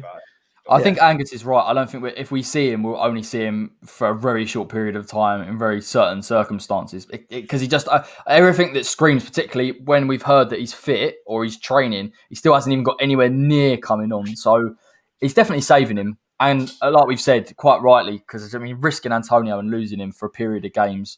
Yeah, particularly now we know. I'm just saying from Moyes' point of view, he'll probably bring him on in one of those two situations, chasing the game with 20 minutes to go, or to give him a bit of a run out if we're 1-0 up or whatever. I think that's what Moyes will do. It's not what I would do. I wouldn't bring him on at all unless I absolutely had to. I don't. But then that's the question: when do you absolutely have to? If Haller gets injured, for me. Yeah, I don't even think he'll do it then. I think he'll probably put like Bowen or something. Yeah, exactly. You don't need us. As the manager, I would only bring him on if Haller gets injured and I've already taken off Yarmolenko and I'm like, who can I play up top? I guess I've got to bring on Antonio. But I probably wouldn't. I'd want him to have an extra couple of days training and maybe bring him on against the latter bit of Everton or the FA Cup game. I said it last time. I think he should rest in the FA Cup game. For the record, I wasn't saying that I think that he will just bring him on for 5 minutes, if at all. The reality is I don't know what the situation is with Mikel Antonio, but I would assume that if he is to put him on in the final 5 minutes, the best situation to put him on in would be a 0-0, rather than if we're 1 goal up or 1 goal down. But it's it really does go to show, like, it seems now for a couple of years, with the exception of Antonio in the latter part of last season, that you just don't know where the next goal is going to come from. And, we look most likely from set pieces. That is a massive concern. I think about if we had a Josh King, our team altogether would play so much better. It's not just down to Josh King performing better than Sebastian Haller. It's about, our structure, even in the same formation, and players, him providing options for more players to, get the ball out quickly, to hold on to possession a bit more, to take the strain off of Craig Dawson or whatever. One of the passes, Craig Dawson was it looked close to the defender when he plays it out to Fredericks on the right-hand side. But Fredericks has obviously been told to stay back if he's got the ball at his feet and only make the overlapping runs to whip balls into the box. So he's played the ball to Fredericks, assuming he's going to make a run, and Fredericks has thought, oh, shit, no. And it just means we end up passing it around for a bit. I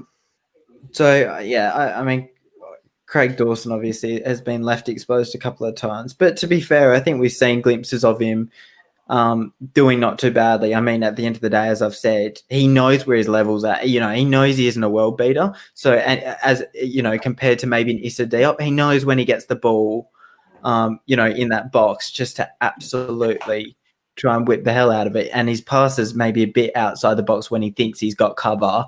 He's been looking a bit more shaky, and that's the bit that he has to clear up for me. But, you see there was a ball into the box, and he's like, kind of leant over Rice just to nod it out for a corner. And stuff like that is a lot more positive than maybe Issa Diop trying to control it with his body and all that rubbish. So, I think arguably the most exposed defender in our team has been Cresswell. He hasn't learnt from that Crystal Palace goal where I'm not sure who it was that whipped the ball into the box. He had all the time in the world for Benteke's goal. And Theo Walcott, he was actually really poor with his delivery there. He could have had a couple more seconds, and it's those moments that can really hurt you. And he needs to realise very quickly that he's a left back, and he's literally, he doesn't have any support. He does not have any support. As soon as he loses that ball, we are essentially done in on that right-hand side. So right-hand side is in attacking right-hand side. So he needs to fix up quickly. And I would not be unhappy if I saw Johnson come on, purely because I think that, it would provide some fresh legs to deal with Theo Walcott. And again, knows where his level is at. He won't be going out trying to charge for the balls. He'll be solid in defence, hopefully. And on attack, maybe might give a bit more as well. I actually probably rate Johnson 1-on-1. Like, I know 100%. Going forward, it's always been the question mark. I thought we did okay against Brighton, but in this game 1-on-1, you're right. Walcott's picking up these sort of positions where he's coming a little bit deeper, driving, and then he's giving Cresswell a serious problem as to whether to go and get him. And if he gets him, they're creating the overlap, and he's getting done every time. And you feel like Johnson possibly has that pace and maybe a little bit shooter defensively. I don't know. But Cresser keeps looking to try and get that ball out on the at the first possible occasion, and there's a real press with him. He's looking to get at that attacker and take the ball off his feet, essentially. Whereas I think Johnson, it's not necessarily as bad to let them push you a lot more and get the ball in the corner. And to be fair to us, a lot of the time we have pushed them out wide, which is good. And just to hold your line and get stop the cross. With a block or whatever. But he seems overconfident at times, which is a bit concerning, whereas I don't think Johnson will be like that. Yeah, it'll be interesting. Right, lads, I'm going to get another beer before I come back, so I'll let you take the floor. I mean, another thing as well is just like, need to just get the ball in the box, in the opposition box. I mean, if you see all the times that we've just been so wasteful, we're so slow to get the movement going. I think there was one chance where I think it was Fredericks or Yarmolenko just travelled into the box, and we seemed to open them up a bit more.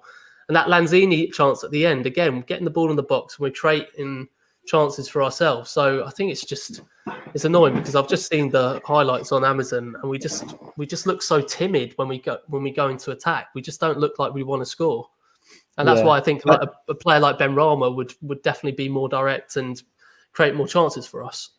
Yeah, it's a confidence thing, I think, for both us and Southampton. I think if a Benrahma comes on, when he came on at 45 minutes against Villa, you could see Jack Grealish and someone else, I think it might have been Ollie Watkins, looking over at him and verbally saying Benrahma, and Grealish shaking his head.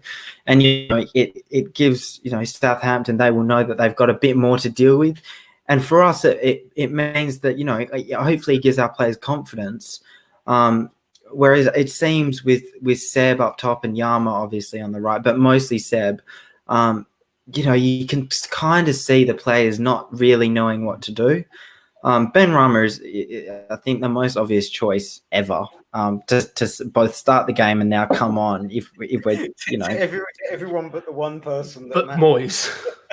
Yeah, exactly. So that bit I'm confused about. It's Moyes is extremely almost, it seems, complacent to give players a lot of trust. And Fornals, again, mostly his replacement would be Fornals, and Fornals is literally David Moyes' guinea pig. He is a left mid. He's a CDM in disguise, essentially. The amount of times that guy drops back. But at the end of the day, you need to score goals as well, and you need to have that ball-carrying midfielder. And he would be our best ball-carrying midfielder by a country mile. Our best at the moment is Declan Rice, and he's the only person holding. So that's a concern. In terms of subs at halftime, I don't think he'll make any. I think this is a game where the in-game management could really hurt us, but we'll see. I think this is a game where Moyes is going, if I can get a draw here, that'll be a good result. Just don't lose. Being honest, I think that's the way Moyes will end up looking at it, and think unless he goes behind, then it will change something attacking wise. Yeah, I mean, I've always said it. I'd much rather us get smashed 4-0 in that second half and actually bring on 3 players at halftime, which would never happen. And to be fair, I wouldn't like to see a triple substitution at halftime, but I'd like to see us make changes to try and steal that game and get done 4-0. That's an own goal against Leeds. The goal against Leeds is one of the funniest things I've ever seen. Which one is it? It's the Which one is one. it? The opening goal. Own goal. It's the best own goal I've ever seen. It's even better than that one where the guy kicks it against his own face and it goes in. It was amazing. I just realised I'm on mute the whole time. I've been celebrating Alioski's sick goal from the edge of the box. Oh no! It's the own goal. It's the own goal for the Jack Harrison. Oh, that is some goal. Jack Harrison is going to be some player. He might not make the grade at City, but they'll sell him to someone. He's going to be a fucking good footballer. Jack Harrison. Again, player I think we should have looked at. A bit fortunate there. A bit unlucky. But Can you imagine Big Sam at half time after 4-0 down? The first goal for Leeds, the own goal was fucking beautiful. Let's have a look. I'm watching it now. Oh, it's fucking beautiful, Angus. It is a work of art. Work of Big Sam art. Burnley's header was alright. Ben Mee is another player. I think we're looking at Tarkowski. Is it the one where he just plays it into his own net and Sam Johnson's just not in goal? Jesus Christ. Yeah. I say, is it that one? Obviously, it's that one, but honestly, anyone who hasn't seen it before, just Google Sam Allardyce face mask, and Sam Allardyce's attempts at wearing a face mask have been absolutely hilarious. That was funny because I remember you saying that at the time. I saw it somewhere and I watched Match of the Day and I just saw him and I was like, can't be that bad. And it's like, it just covers his bottom lip and chin. And it's like that person in Tesco's that thinks, oh, there's no staff around, I can get away with it, not realising there's cameras everywhere. He doesn't look too happy.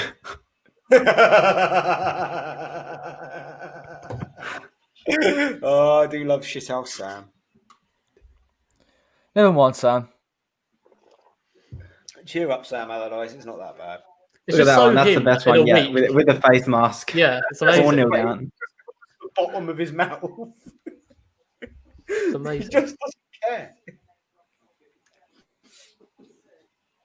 It looks like there's no changes. Thought so. We say it every week, don't we, lads? Who would you bring on at half time? I'll bring so and so on. No changes. Nothing happens till the 80th minute. Will we change it when we concede? Because I think as more the game goes on, I think Moyes will start thinking a point, avoiding defeat, tough. Oh, that Craig Dawson. Go to the out of context West Ham Twitter account. When you see this replay, I know we've seen it already. It makes it so much better just to see it as a one-off. What, booting him in the head? Unbelievable. Oh yeah, it's so good. It's great. It's quality. It's what we needed from Dawson. Come on, boys. Bit of entertainment, mate.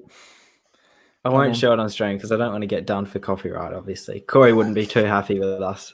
I'll be fuming. We shouldn't be putting assault up on the stream.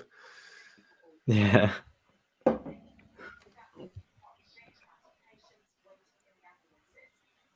Right, come on, West Ham. God, Creswell, mate, you're going a bit high there. Oh, fucking hell. You sure? He is as well. Come on. Thank God Ogbonna's there to clean Just up. relax a bit. As good as Ogbonna's being with the form that Walcott's in his pace, I still worry. Yeah. Oh, of course, mate. I mean, Oggy's not the quickest in the world.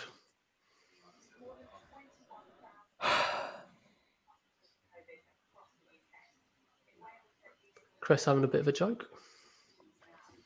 Shouldn't be. Should be focusing up. Just calm yourself down, all right? Good tackle. Well done. Yeah, we'll take that.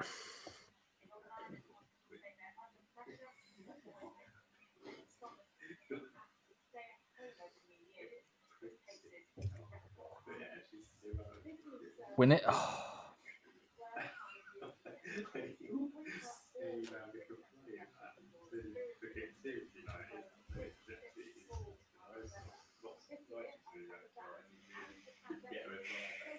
Oh, fucking You're hell. the space.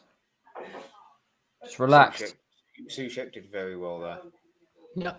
Nice. boys. Nice to see Theo Walcott getting the ball a lot more centrally because he can't hurt us as much.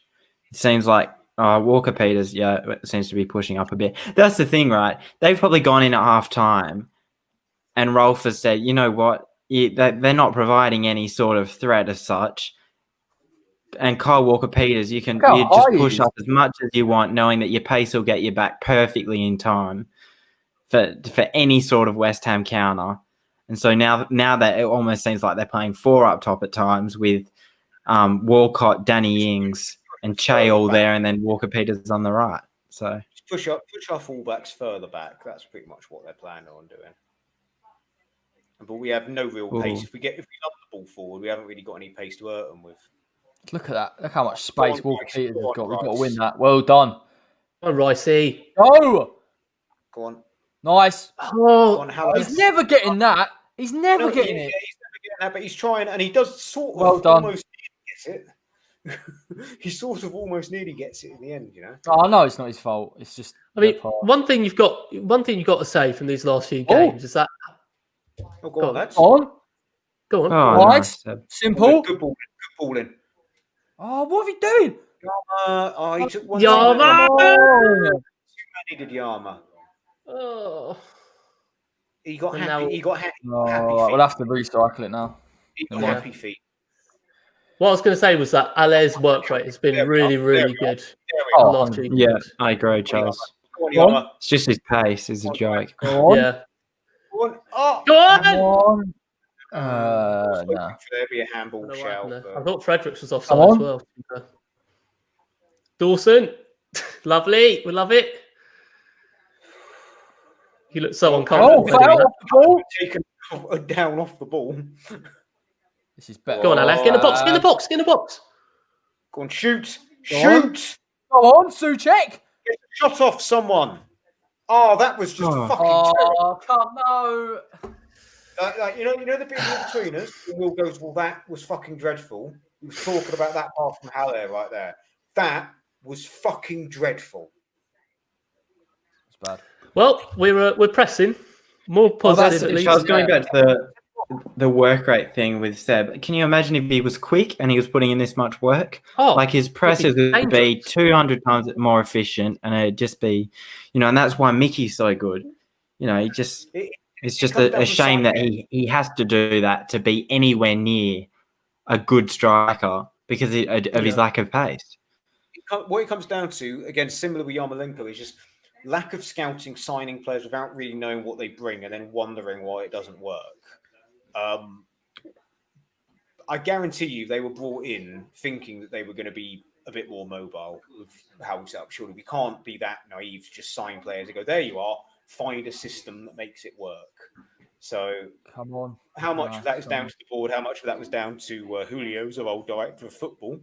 I don't know. Souček. Tommy Souček would have sorted it out. Head scout. Well, to be fair, nice. Very nice by Fornells. No. Latest player we've been linked at with. Well done. No, that was a foul. It was foul. That was a foul. We can't really complain there. It's all right, Lanzini. Good bit of defensive effort. It's all right, Lanzini. You tried. Oh yeah, right. You could get him. To be honest with you, I think Lanzini's lucky to get away without a booking. That was pretty bad. At least he didn't get the man too much. At least he didn't put studs on him. I think that's what saved him was the fact that Walcott obviously wasn't hurt or touched that badly. Yeah. Careful. Nice Fornells. Brilliant. That's one of the best things Fornells has done in the last few games. Go on, Dick. Go on, Dick. I don't think it's going to come to anything. See, Cress, Cress, his positioning is woeful. I think he still thinks he's playing in a three at the back. And again, it's shocking. Certain players have maybe been naturalised to playing three at the back, and that's why. That's the thing. If anyone's going to hurt us in this second half, I'm telling you right now, it's Kyle Walker-Peters. Absolutely. He will be their most dangerous player in attack. I've got absolutely no doubt about that. He's just going to bomb on as much as he pleases. I think the player that's going to... I still maintain the player that's going to hurt us the most is Craig Dawson. Oh, here we go. Yarman's got to work hard here. Well done, mate. Come on. Use your brain. Good lad. Get rid. You know what? We are crying out for that striker that's got a bit of pace. Or just wingers that have a bit of pace. Yeah, anything, mate. Anything. Pace in that final third. And we've got pace in aces on the bench. Admittedly, Antonio's not fit. We really don't, though. Like, Benrahma isn't a naturally pacey player. He's faster than Fornells and Yarmolenko. Yeah, he does. He's got a bit, but it's not anywhere near Antonio's level. That's what you were saying about Fredericks playing on the wing. Yeah, exactly. Yeah, I honestly still stand by that because he's getting asked to do so much defensively, and he won't be on the ball attacking. The problem with that is come on. The ball, but Yarmolenko. Dennis, we just watched Yarmolenko for 45 minutes playing the same position. So he's got no quality on the ball. Well, I'm saying we'll be facing the same problem. He's got the pace, though.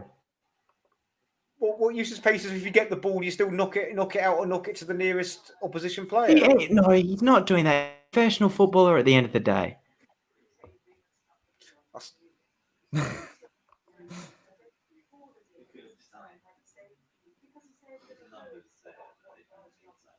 Don't fight, guys.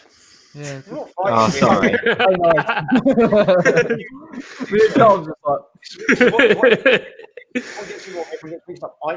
Angus and myself can disagree on things. We want the same thing, just we're disagreeing on how we're going to get there. Do you think, on the right wing, the only option we've got really is to bring Jared Bowen on? Do you think DJ's with me? Do you think Moyes changed? Don't drag me into this. Oh, fucking hell, we're in trouble. Okay, thank God for Bonner. See, we get distracted. No. Go on, Chris. He scares me every time. There's Walker-Peters taking those touches. That's a switch pass. Oh, okay. Deal with it. Nice. Peters. Go. Go. With a nice little Play flick. it. Play it. Don't play it back. He's going to cut in. Oh, He's going to cut in. If you're just going to do fuck all with it, Yarmolenko. I mean, there's got to be some serious doubts about Moyes as a long-term manager if he can't see simple things like this. I said this months ago. In fact, I was here in Margate in the pre-match for the fans for Liverpool when I called all of this. Call me fucking Mystic Den. You know. I know. Us West Ham fans definitely didn't see Moyes being a liability. Nah, not me. Never. Nah, he always had my support. It's Oh, come on. Well done, Jesus Frederick. Christ. Oh, jeez. Yeah, my thoughts exactly, Charles. That literally, you've just summed up my thoughts. I don't know what noise that was, but it was accurate. God, just give him all the room he wants. Just give him all the room he wants. Oh, Cress. Oh, there we are. Steering back Oh, post. well done. Well done. Craigie. This is really problematic. Switch on. Seriously. Well, one. That's not fair. Haller was nearly almost in Yeah, there. nearly. I nearly had a pop. I nearly had a pop then. Stop saying it's wrong. But I was like, Nearly almost. But they were, look, see, we got their right back playing as a fucking 10. yeah. I told you, Walker Peters. I literally said 2 minutes ago he will be their biggest threat in attack this second half, and he's getting more and more into the game as the seconds progress. Well, that right side is so dangerous because him and Walker can just interchange at a moment's He's notice. got the pace. He's got the pace. He's just going to Well take done, the Yarmo. piss. Ah, come on. Just get rid. Walking around, yeah, that's exactly what we fucking need. Just take him off, man. Just take him I'm off. so worried about conceding a penalty. Win it. Win it. We're giving away free kick. I mean, That's a free kick. Mate, our list of defensive problems is longer than a Leonard fucking Cohen song. Right? That's how bad it is right now. Fucking hell. Win it. It's like watching Look at Walker Peters for. football when they all just run after the ball.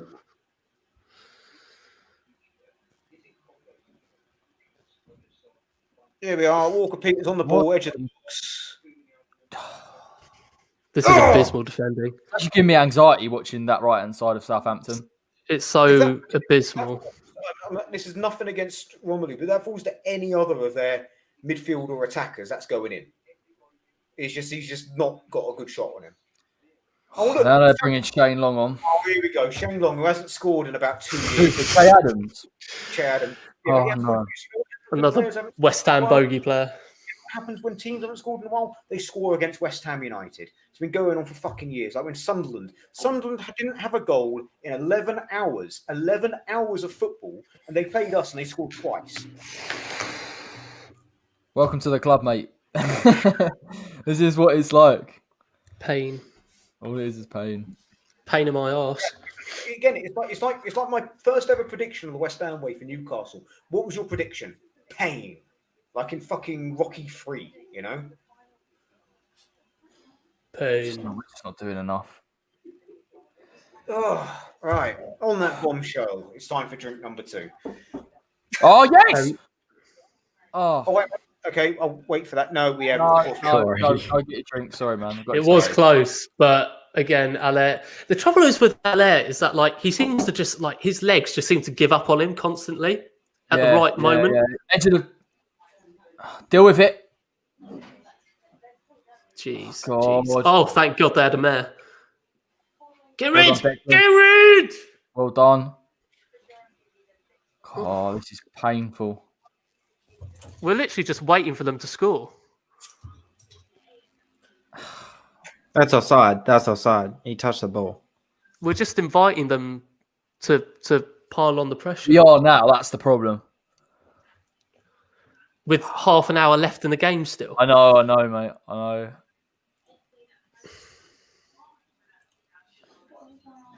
Cress, what? Keep it. Walcott. Well done. Apparently, Benrahma's coming on. That's Well, you better be. Yeah, Well he done, looks Ale. like he is. That's it. Apparently, he's coming on for Lanzini. Oh, What? do me a favour. Why? Yarmolenko has to come off. He's been shocking. Oh, I'm saying this- if Lanzini comes off, he has no clue. Oh, behave yourself. Behave yourself. Oh my god, that is just so Silly gutless. decision, man. Gutless. Yeah, fucking hell, David Moyes. You are Scotland's answer to Mr. Bean, aren't you? What a stupid decision, man. That- Manu's had a good game for me. Yeah. He's got to come on for what? Got to come on for one of the two players that has not got any pace. Fornells and Yarmolenko, and out of the two, Fornells is at least bringing something to the team. Whereas Yarmolenko, I'm sorry, I like the guy, but he's doing fuck all today.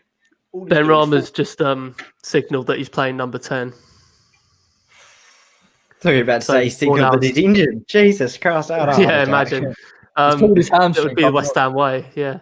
The thing is, as frustrating as it is to see Lanzini come off go on, instead of Benny. Yarmolenko, Look, I don't think already Benny's Lanzini making could an have played impact. 90. He's already doing things. Hey, a shot miles over the crossbar, but a shot nonetheless. We'll take it. I don't think have we still not had a shot on target. Red one, I think.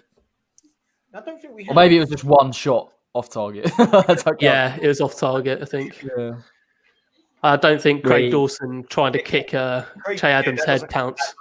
That doesn't count. No, Sort of a half such a chance. shame. We need to get Yarmo off. Lanzini couldn't have played 90 minutes. I Here don't we think, go. But we need to get Yarmo off. Oh, for God's sake. I mean, Yarmo the only thing that I like about Fornals on the wing is the fact that he can help out with Cress Yeah, I agree. defensively, but Fornells hasn't necessarily just- had a bad game, but he's just not suited to play it out wide. in a I back don't four. even. I look at Yarmolenko. I don't even think him helping out has been too much of an issue. But every time he gets the ball, he loses it. When he gets the ball in their half, he's offside. And I'm like, Some over the top rainbow flick when all he needs to do is a 4-yard fucking pass at Declan Rice.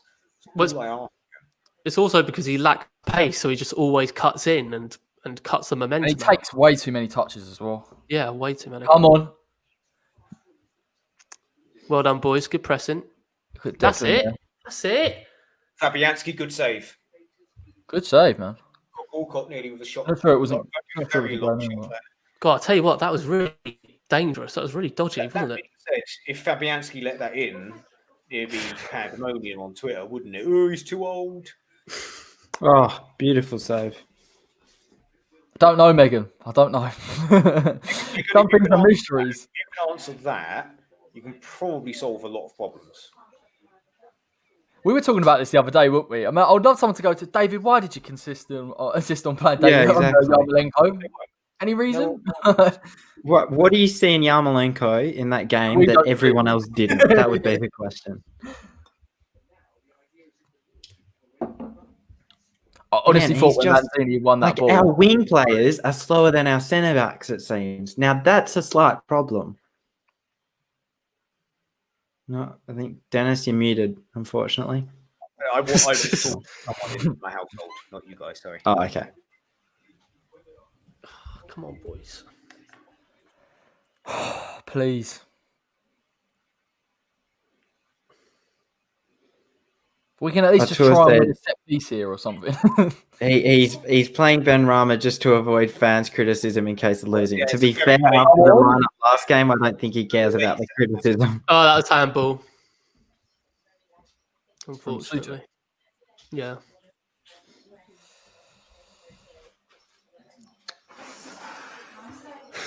I mean, a lot of people saying this is heading towards a goalless draw. I'd take a goalless draw just by virtue of all the.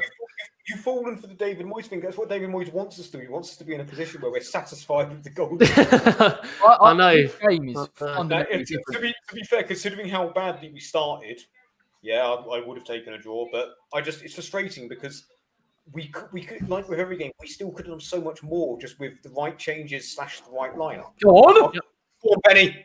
Oh no. Okay. Oh, hello with a beautiful pass. He's done that daisy cutter shot, which fucks everything up by doing that, doesn't he? No. Now, for once, Haller made a very good pass. Normally, Good that's his Achilles heel, isn't it? Controlling the ball and passing it. But it's just that player to go beyond, isn't it? It's just like a different option, man. Just Coming a back all 4-0 the time. 4-0 shot when he should have possibly tried to play in one of the 3 players ahead of him. I don't know. And there's a to lot be of bodies fair, there. Benrahma passed it off far too quickly. And it wasn't a great pass either. Oh. Okay, fine. I'll take that foul. Yeah, we've got to make that foul.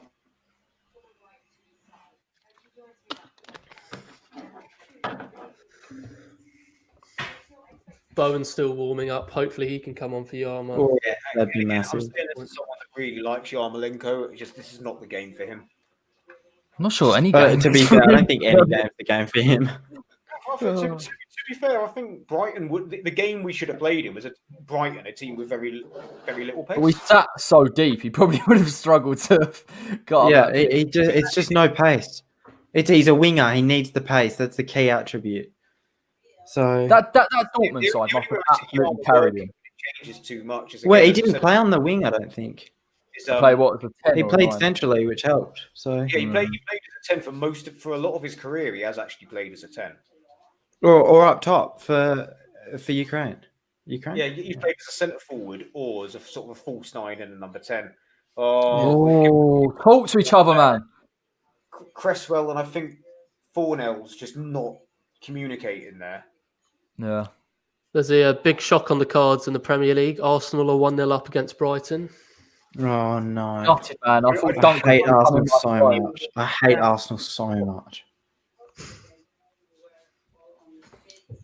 I'm not too realistically bothered by Arsenal. It's Spurs. I find. No, it's just I got a friend that's a fan. He's the most plastic fan you'll ever see in your life. He goes into hiding, and then as soon as they get a result like they did against Chelsea, he's out of his cave. Is it like in The Simpsons when Homer starts supporting the Isotopes and comes running in with Yeah. That is funny. That's great. I love that episode. Oh, he's onside now. Well done. Is it one of the is it one of Well, those Go on, ones Benny. where they've rewritten it that they now will, we always supported Wenger. What are you doing? I know an Arsenal fan that's like that. That is, Yeah. yellow card, isn't it? What are you doing? Who was it? Yarmolenko. You got to take him off now. He's on a yellow. He's on a yellow, Moyes. Save him for whatever game you're going to play him in. Save That's him. actually such a bad challenge as well. It didn't even need to be made. That's You know what I'm I mean? saying. That's exactly what I was like. Oh.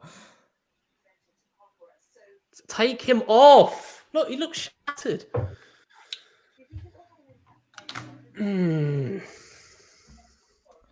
Southampton, have they only made one sub as well? Yeah. Who is it? Long for Che Adams? Oh, of course, Probably. DJ. Yeah, of course. Well done, Not for the Dawson. Dawson's Oh, like that God. toddler. Like if he does one thing good, we're like, yeah, well done, Craig. That's Yeah, it. you got to give a Well done. positive reinforcement. Ed, well done. Is that no? Oh, it's Deck, is it? I'm just glad he can talk. No, it's Yarmolenko. What is it with Yarmolenko and his flicks? He loves it, doesn't he? He's the biggest flair player you will ever see. Oh. He's Which is not what we need in this situation. no, it's really not, is it? He's playing right back. Firstly, Well done, Fredericks. he's playing as a second right back. Fornells is the exact same. Oh, he's warming up. Mickey. Come on, Mikey. Oh, is he actually? Oof. Oh, he's excited. That- lads. 3 very good substitutions. To be fair, if he makes them, Yeah. His hand. But that'd be very nice. Trouble is, he's going to make them all in the 90th minute, and then it will be too late. Yeah. I honestly think Moyes is set up for the 0-0 draw today. Like, I think he's gotten to the stage where That's he will it. accept it. Go on, Benny. Come on, Ben. Benrahma. Oh, look. He didn't lose the Think ball. about it. Back stick. Oh, terrible. Oh, come on, man. Go on, Frederick. He did lose the ball there. Guys, don't go back. Oh, just. No, not him. Oh, he's come out. Oh, That was he was close, that wasn't it? close. I'm sorry, Who's gonna Benrahma though, down the middle, takes everyone on, pass that wide. Why aren't we starting him? That's a conversation for fans' voice. Jane Long. I mean, it's Jane a Long terrible alert. cross, but there you go. Oh yeah, no, we'll let him off. We'll let him off. It We'll walks let him out off. with no one on him, of course. Go on, 4 now. Go out to meet him. And again, it's danger man, Walker Peters. Oh, Well done, Ogbonna. Oggy. Come on. See, that's the difference between us and Southampton. Southampton will head it down to their teammate who will get a header back and keep the ball, whereas we'll do that and just head it in the air like fucking dolphins with a fucking beach ball. lovely, Oggy. That's it. I love how Watford Oh, are you're like losing plays. it all the time. Oh, Yarmo, come on, son. We just lose the fucking ball. Oh, what? That's brilliant tackle, Declan Rice. Come on. Oh, phew. That is a great tackle. Fabianski with a routine stop, but a needed one. Please take Yarmo off. He needs to come off. He's Please, been God, terrible. fucking God, take It's Yarmo not even his off. pace. It's just the fact he keeps losing the ball all the time. It's just can't. Like even take Mickey off and play him and bring Mickey on. Play him and Haller up top, right? Go 4-4-2 and just go for it. But Corey, mate, you're wrong because Moyes only wants to play players that retain the ball, and that's all Yarmolenko does. He never loses a pass, mate. Oh, Come on. lovely ball. Oh. Oh. Jack Stevens did well there. That's a proper curse, isn't it? The minute you start slating him, he does a Mate, half. that's a Go well on. like that. Free kick, right. That was a Klinsmann-esque dive there from Dawson, and we will take it. And he's given him a yellow as well. We'll take that. The guy's even saying, did you see that? Did he even touch it? Because Yarmolenko nearly fouls it in a second. No, I don't think he touched Dawson, but Yarmolenko took a chunk out of him who was on a yellow. Just If before Yarmo gets a red card, I'm going to be Oh, I'll tell you what. That's on Moyes, mate. If Yarmo gets a red card. Yarmo has got away with one there because he should. Oh my be- god, that was actually such a bad challenge from Yarmolenko. Mate, it's like up halfway up his fucking calf. If he touches him, it's off. He's a gone. I'm slating him. Oh, no contact. Oh, Suchek, that is a bad header. Again, fantasy A point. bad header. Not enough. In fairness, I think he's A blocked lovely by ball from Dawson. Deck. He I might. think Dawson blocks his vision, and he's offside anyway. Dawson was offside and blocked his vision, so he impaired his own fucking team. There we are. Cheers, That's mate. a good bit of Dawson-esque football there. I'm liking Declan's deliveries tonight. I think they've been quite good. Surprisingly. In fairness, Suchek was also offside for the record. I think he was, yeah. Go on. Yeah. Oh, Jared's come on. Did Yarmo go off? Jared's on Biamo! Get Oh, in! thank Hey! Yeah. Go on, Jared. Go on, James. Oh, no. Must have missed Oh, that. lucky. Didn't get any I fanfare. think it happened during the free kick, mate. There was no like fanfare either, so I was like, "Oh, there's Bowen." Yarmo didn't deserve a fanfare, though, to be fair. He's Oh, so that's all. refreshing to see. He's Yeah, so refreshing completely. to see. Oh my god. Just energy already. Yeah, he is a. Well, he's not a pace merchant, but in terms of he's miles ahead of everyone else in our team. Go on, Benny. Oh. Hit him. Go on. Good ball. Go on. Oh, God. Go on. No, corner. We'll take it. We'll take the corner. Mickey's coming on. Come on, Let's Mikey. go. Come on, West Ham. In the ascension here. Let's do something. You can all hear how excited my dog is, Antonio.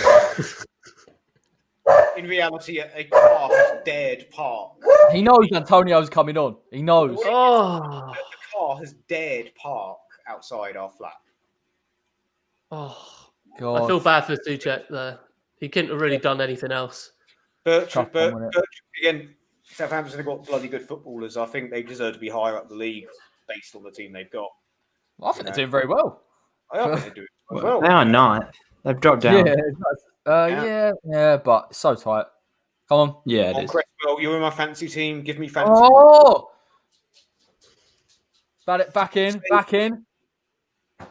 No. I think that was I love how Corey was behind at the start. Now he's ahead of everyone. Because I keep pressing the 10 forward 10. Oh, lovely 4 now. Yeah. Oh, Pablo. That's so good. Lovely Deckers. Go on. Oh. That's it. Go on. Oh, it's better. It's much Go on, better. Much better. Use your strength. Use your strength. Win something. Win something. No. Done. Well done, Romeo. That's all right. We've got them buried in their corner. Oh, God. Bowen's just giving us something else to aim at. Fire in the iron. Mickey is shirtless. Oh my God, Antonio! Look how ripped he is. Big Mickey. Mickey is shirtless. He can have all the popcorn he wants, mate. Mickey has the shirt. Give him all the Wi-Fi he needs. What was it? Stratford Brasserie, wasn't it? Stratford Brasserie. Right. That's the thing, though. Can I just say now almost in a way, it takes Walker Peters out of the game completely in an attacking sense. He will have obviously he'll still have some sort of threat up top, but they're aware now. They can't mess about because suddenly we've got the pace and they won't be able to keep up. Simple as that. Who do we think Aller's coming off then? Sure. Looks likely, to be fair. But he is likely. I mean, who else? And that would be a brilliant. Smiles as he comes off for Lee Clayton's sake. Go on. Well done, Benny. And he's holding his leg. Perfect excuse for him to come off. Walker Peters has broken his leg. He's going in the book as well. Yep. Yeah, he has as well, and that's a foul. Good.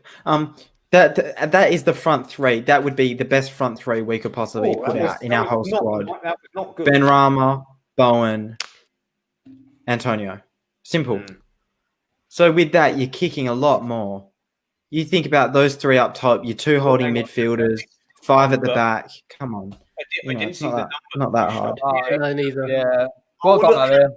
Lee Clayton is frothing at the mouth and smashing furniture right now because Haller is not smiling as he's being subbed off. I can only imagine how angry Lee Clayton is right now. Thought he did the best he could tonight, to be fair to Ale. Obviously not the right player, but A lot of effort. He's not the right player, but his work ethic you can't fault. So right, delivery here. Come on, Chris. Boys. Come on, boys. Good ball. Oh, Declan Rice. We're getting chances every time on these set pieces. We just need to be a bit... Not good. Not good. Just a bit too high for him. He's a little bit...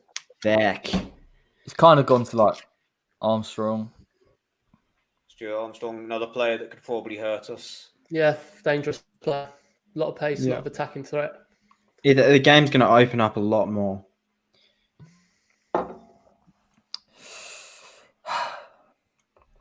To be fair, thank God he picked up a yellow card, Giannapo, because he's lethal. So I'm glad he's off. It was on a booking though, so yeah, exactly. That's why I said I'm glad. Yeah, glad he picked up that yellow. It's 5-0 Leeds. Shock horror. On the mighty Leeds. Who scored? Rafinha. Dancing tonight. That's going to be a nice one to watch, considering this could have been no real clear-cut chances in this game. Yeah, can we nick some of their goals, please? Yeah, exactly. Balances it all out. West Ham have had some really boring games. Come on, Dawson. Nope. Deal with it, Oggy. Deal with that. That's all day long. All day long. Yeah, well done. Intelligent, man. Get that foul. DJ is so right there. That is spot on. I noticed that as well. I was worried he's going to pull his hamstring, to be fair. that is factual, though. That's the fastest. That is, he's already broken Sebastian Haller's top speed for, Yeah. It's going to be so weird seeing him back in the lineup after being out for so long. Yeah. But obviously, he was in at 45 game minutes. weeks now. Yeah, he was in for 45 minutes a couple of games ago. But yeah, just crazy. I still remember it because it's obviously that stuck out. And look, he wins the header. We're just a completely different prospect going forward with Antonio and Bowen and Benrahma. Just completely like, come on. Well, he wins it. I think Southampton are set up to kind of defend more as well. That's it. Exactly. They're aware of the threat. Lovely. Yeah. Go on, Chris. Oh. Corner, we'll take it. That was really good from 4 hours as well. Come on, boys, corner. Suchek, good header. Beautiful 4 hours. Yeah, good corner. Yeah, but it's Charles, see, exactly. And so what sort of message, I wonder, does this send David Moyes? You know, so it takes so much. It says, oh, I better do the same thing as I've done. Yeah, exactly. last That's couple the of bit that games. I'm worried about. You know, it's just... You know, let's see, where's Walker Peters? Oh. Send it back in. Right, go on. It was well blocked there by Prowse, to be fair. Come on, West Ham, find something. Got 10 minutes plus. So funny watching Ward-Prowse. He's literally like a CDM. Yeah, Ward-Prowse reminds me of like a better Mark Noble. Just like the way he like turns and everything like that. Oh, unlucky.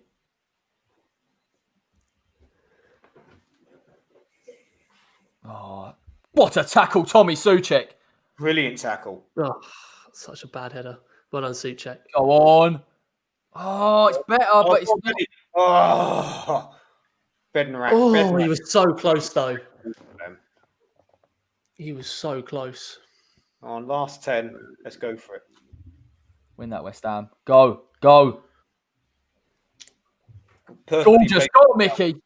Oh, Mickey, you're beautiful. Look at that, lads. A running behind.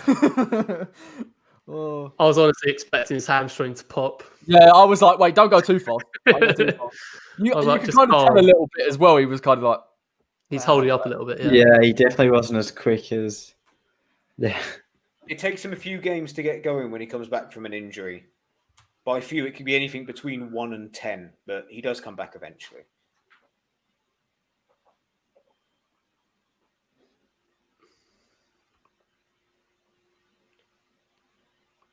Yeah, this is the only time I don't mind him just not running. Save his energy, save his legs.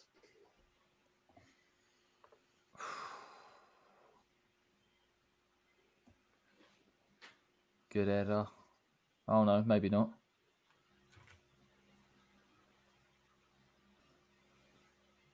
Am I right?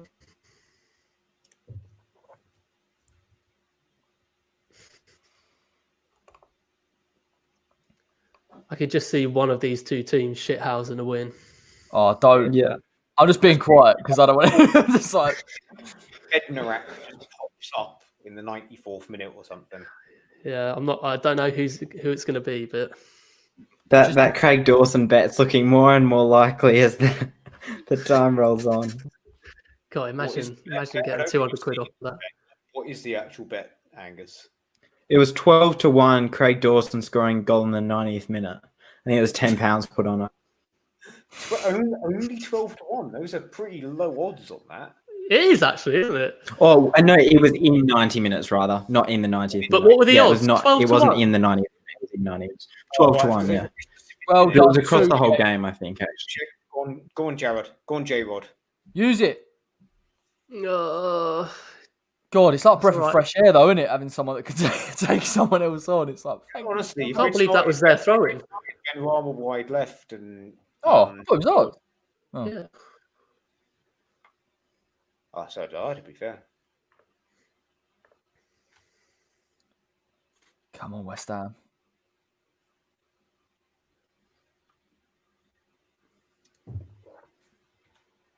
Oh, Well done, Fornals. vital by Fornals. Oh, fucking... Tell you what, fair play, mate. He's been Seriously, exceptional defending today. so He's good been there, yeah. exceptional defending. Well, he's been exceptional defensively since we brought on Benrahma. Yeah. Since we brought on, I mean, nothing against Lanzini, but Benrahma, who tends to float out wide left, Fornals has sat a bit deeper. You know, He was And offside how- anyway. how so- much- It's just how so much- frustrating that we. judgment, but he did it. The important thing is he did it. You know. The frustrating thing is though, he's been beautiful, fair play to him. But he's a creative player. He's no matter how good his defending is, he's Oh, it's such a weak Go ball on, up. Penny. Go on, Something. go on. Go on. Oh, God. Oh! What a save by Alec McCarthy.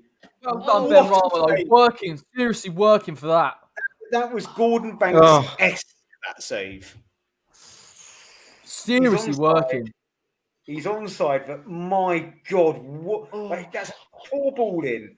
Great foraging there by Benny, but what a save! That is some save. Big left hand just That's a great smacking the save. ball away. That is honestly, that is a save that fucking David Seaman, any England goalkeeper, would be fucking proud of. What a That save, was to be fair. Quality save. God. I almost That is thought it was the going to. best chance of the game. I thought that was going to go in. I thought that was in. As soon as Benny cocked his right leg, I thought, right, No, mate. I know. it's going top bins like Bazatay in the playoff final, like where it doesn't need to, but it is. It might just come to Benrahma. Don't worry, you just tap it in, it doesn't matter. But no, he has to stick it in the roof of the net. Yes, should have had Vadstay on the pitch. I'm worried that is our one chance. I mean, hey, we've had one shot on target. Yeah, well, And there it's you go. been a world-class save that's prevented us. Come on, West Ham. Find something here. That's it. Good pressing, Fornals. That's better.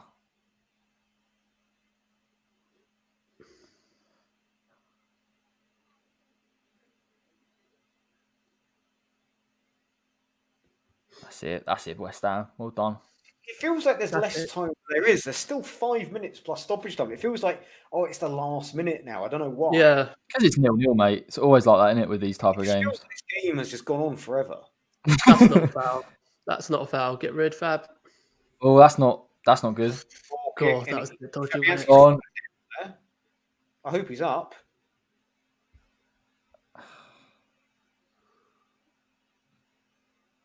Over that. Watch the run. Well done, Bellman. That's it. Well done. Oh, I thought Mickey was going to turn it. I'll tell you what, that was close, wasn't it? Bowen. Nearly called it Don't Bowen. Belton. I don't want to see the freaking manager. Oh, look at it. I'll go on. Go! That's it. Not quite. Still causing him a problem.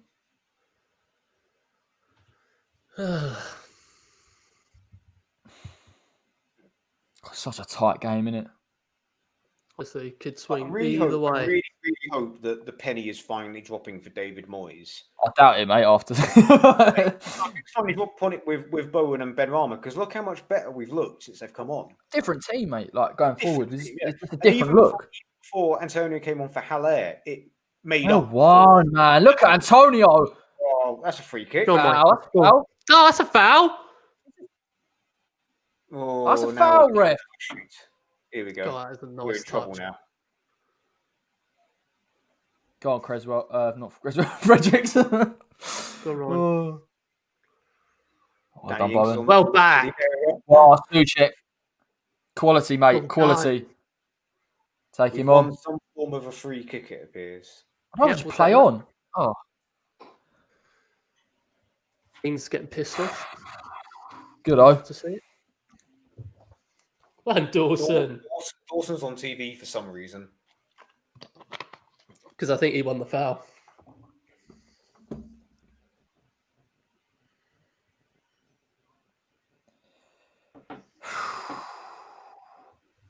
$88 minutes gone.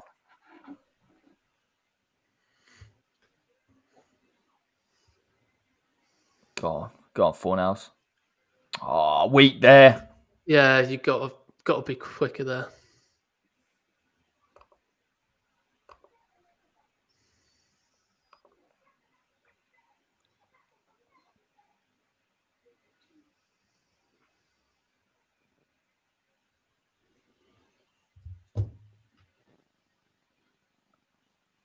Stay disciplined, West Ham. Don't.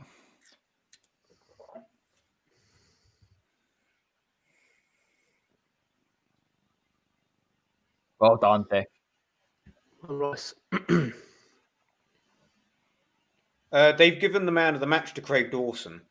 No, they haven't. that is amazing. They've just given man of the Oh, match to Craig behave Dawson. yourself. Fucking have. That man he's gotten away with. I'm not. To be fair, I mean, the thing is, he's done okay. He has gotten away with murder today. On another day, that goal isn't given for offside, or that other chance goes in. You know, he has had a bit of a mare. If that Ings goal gone in, can you imagine? He's a bad footballer. We've established that today. He is not a good footballer. But you know that now he's going to start against Everton. You know that. Imagine. Balboa has got to come back. He's going to start against Everton. I'd rather not see Calvert-Lewin. There's absolutely no chance he's starting against Everton. I'm happy to put. I will put £20 on that right now. Come on, Chris, well, deal with it. Oh, it's all right. Don't worry. He's going to start against Everton. It's going to be disaster of biblical proportions, Old Testament, real wrath of God type stuff. You know, fire and brimstone coming down from the skies, rivers, seas boiling, 40 years of darkness, earthquakes. You're really saying this? Human sacrifice, dogs and cats living together, mass hysteria because Craig Dawson has been given man of the match. Okay? That is nuts, to be fair. Mass hysteria.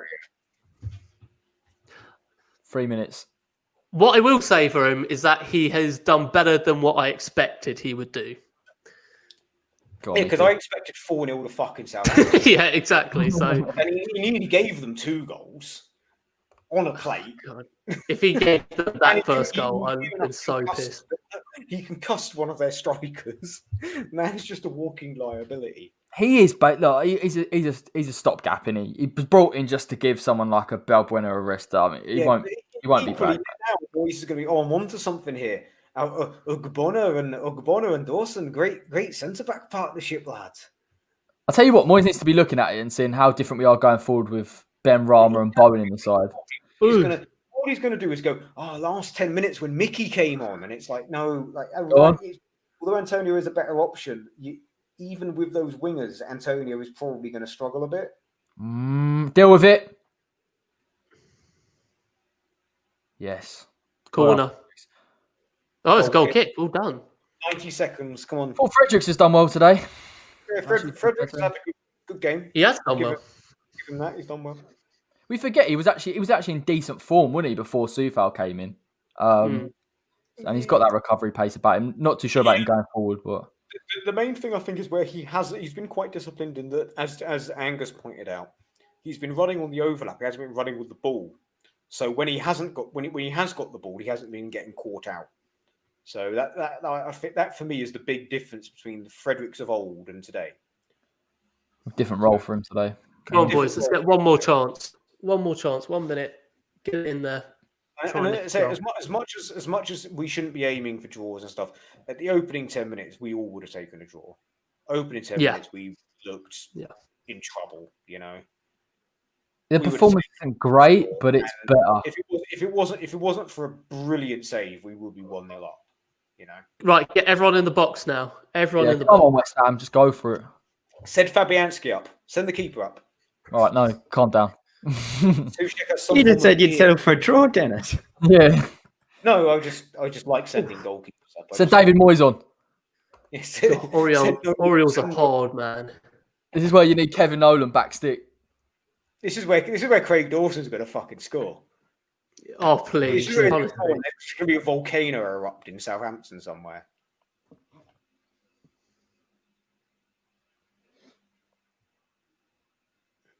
Romeo's off. We're going to try something ridiculous, aren't we? Like something along the floor. Yeah, I told you. We're going to start something fucking ridiculous. Oh my God. Are you serious? What a waste. Well, hang on. It was a waste. That was a waste. That is just honestly. I told you that was going to happen. We're going to do something fucking stupid. Full time 0-0. That was such a dumb. Well, look, we'll take that, lads. We will take a 0-0 against Southampton. It was a good result in the end. I think we were panicking first half. Southampton had so much of the ball. Theo Walcott was lightning at times, but thought second half much improved. But there's no surprise here. You bring on Jared Bowen, Benrahma, all of a sudden we look better going forward. So you hope Moyes pays attention, and against Everton he changes the personnel, because we look like a different team at times. I think that is the best example of attack as the best form of defence. They didn't look as dangerous as soon as we put Benrahma on. I think it's as simple as that. I think Fredericks was great today. I would like to see him run more with the ball because that's where I think he's dangerous. But at the same time, there's only so much that he could do without getting caught out.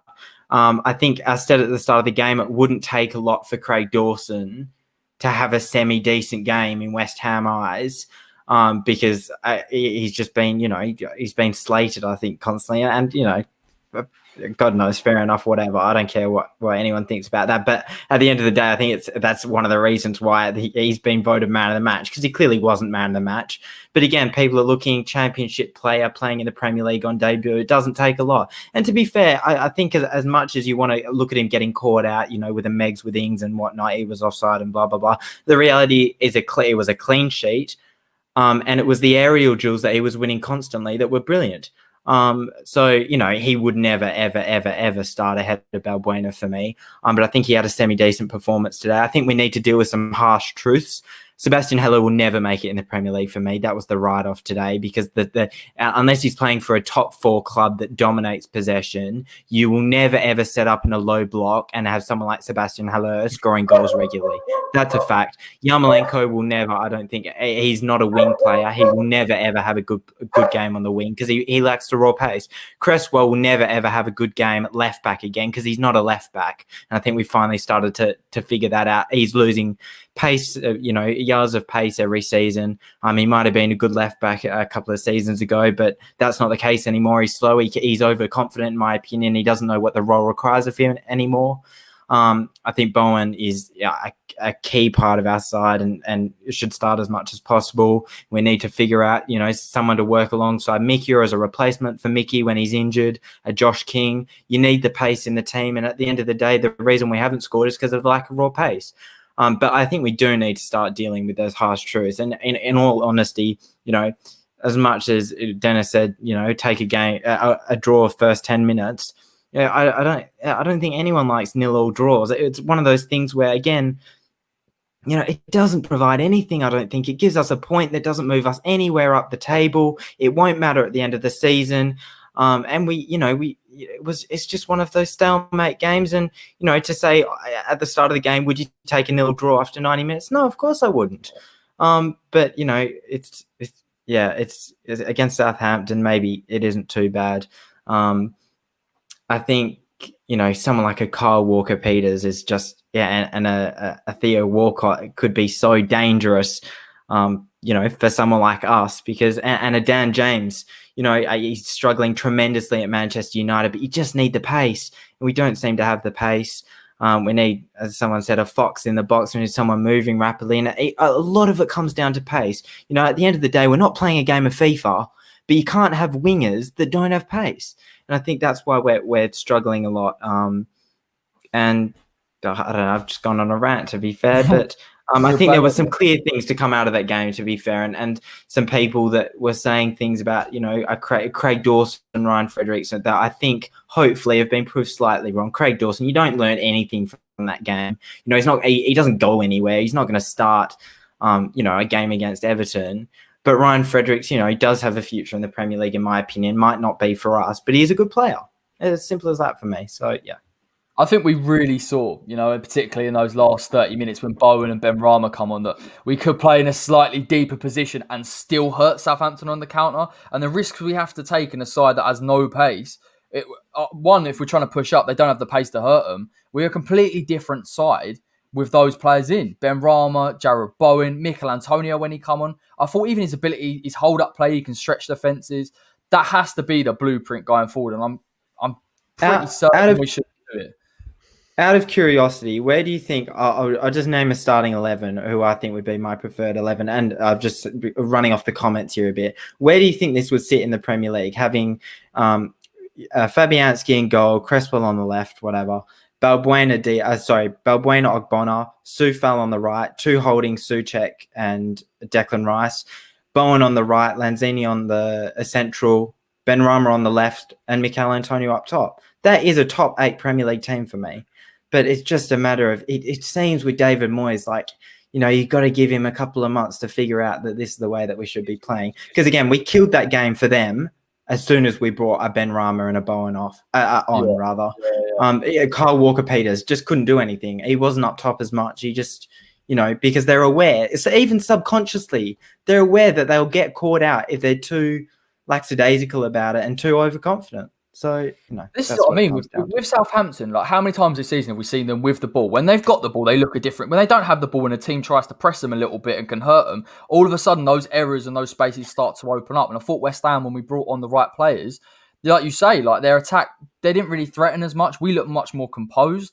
It's like you say, Angus, I think just getting that starting 11 right, because too many times in these past few games, we've started off with a side that doesn't work, then we've changed it later on, then it does work. I just want Moyes to pick the right starting 11, and then we'll give ourselves a much better chance in some of these games. Yeah, I mean, the problem is that 11, of course, makes the top 8, but then you've got to account for injury, suspension, tiredness, rotation. But they're all fit. Every single player in that team is fit, and they've never started together. The course of a whole season, Angus, of course. But you need to. That is our best starting 11. But they've never started together. We've never ever put out in our history that starting 11, and they've all been fit together. Then going back to it, you need the recruitment to have a solid bench to back up that starting 11. That's where we need to be. We're not there yet. But if you give Moyes, if you class Benrahma, let's just say classing Benrahma as a player that Moyes has brought in. Players we brought in have actually worked and improved to an extent, with the exception of Dawson. I mean, Kufal come in and done well. Soucek come in and done well. Bowen come in and done well. Benrahma come in, will do well if he's given more time. So we're getting the recruitment right. It's just a slow process. But like you said, we need to get that 11 starting. But obviously, there needs to be some form of rotation across the season, of course. But we do have the personnel that are plenty capable of fulfilling the potential this club has. It's just sadly the management are not playing it. Yeah, that's the problem. If there's one chink in that armour, whatever player we bring in seems to disrupt that. Well, we even sat here, by the way, before we made those subs, and taking Lanzini off was bizarre. Like, I didn't understand that. He was a player that had a good game. There's certain things that he does that I just don't get. And he always leaves it way too late. And then we sit there and go, he must look at the side last 20 minutes and say, we're a completely different outfit. We could have gone and won that game if we'd started. I'm not saying Bowen would have played because obviously his fitness and Antonio because of the injury. The Benrahma thing needs to be resolved quickly because him constantly being benched is just not helpful. And what he offers in that team is it's so much more going forward. Going back very quickly to the cover on the bench. It also, for someone like Yarmolenko and Sebastian Haller, if it was them coming on in the 60th minute, the defenders are now tired. They don't have as much pace in them, especially if we're 1-0 up, 2-0 up in a game. They can take the fucking piss. Like they could play the exact same way that we've been playing when we've been 0-0 against sides and haven't found a goal. They wouldn't need to score. Sebastian Haller could have all the time in the world to hold on to the ball and make those passes that he wants to make. He doesn't obviously have that pace to make runs into the box and stuff, but you wouldn't need that. All you need is players to hold on to the ball, and he can do that for 30 minutes. Putting him on and doing it for 60 minutes when you're trying to get a goal, when you need the raw pace, it just doesn't work like that. So, yeah, they would be good cover on the bench, but starting them and having those guys on the bench, it makes no sense. So, Charles, you can come in. What was your thoughts on how do we sum up that game? I mean, to be fair, I'm quite positive on the result. I was expecting a 1-0 draw coming into this game. 0-0 draw seems appropriate. I think we were very shaky that sort of 20 minutes or so. Dawson looked all sorts out of place, but actually I thought he did have a good game at the end of the day. Whether he's man of the match or not, you can agree or disagree, but I thought he had a solid game considering. To get a clean sheet on your debut when everyone hates you and thinks that you're shit is a pretty good indicator. But I think what's worrying for me is obviously the attacking threat in that first half was pretty much non-existent. It got better as we brought better personnel on, and it's not a surprise really, but I think, I mean, like you touched on, Corey, in terms of Moyes' management, both before the game and during the game, I think there's just a lot of confusion. And I think what it's doing to me is it's making me feel less confident that he's the man to take us forward in the future. Now, that depends entirely on what your kind of outlook and your prediction for West Ham is in the future. If you're aiming for West Ham to be a top continuously top 6 team or top 7 team, looking for Europe, and always trying to get involved with a cup or so or something like that, then I don't think he's your man. If you're looking for a top 10 and you're looking for maybe a lucky cup run or something like that, but at the end of the day, you're not going to get anything. You're not going to get any tactical style per se. It's not going to be very exciting football. Then Moyes is your man. And we've been talking a lot about kind of stability at the club, and there's been a lot of instability over the last sort of year or two, especially since the London Stadium move. And I just don't see why. I think Angus said this before in a previous video, but if you're a team in the Premier League, no matter what, you want to be winning every single game. Obviously, that's not going to happen, but you've got to go in with that mentality and that attitude. And tonight, I saw David Moyes actually, setting up for a draw, which just baffles me a bit because, you've got to go out there and try and nick the 3 points. I know it's a tough schedule. I know it's a tough team that we're up against, but, we know the potential that we've got. That second half proved just how good we can be as an attacking outfit. And so, it's Moyes is definitely starting to, give me second thoughts. I was never one for him taking on a 3 or 4 year deal in the first place, but certainly with some of his management decisions in the last couple of games have definitely left me with something to think about. I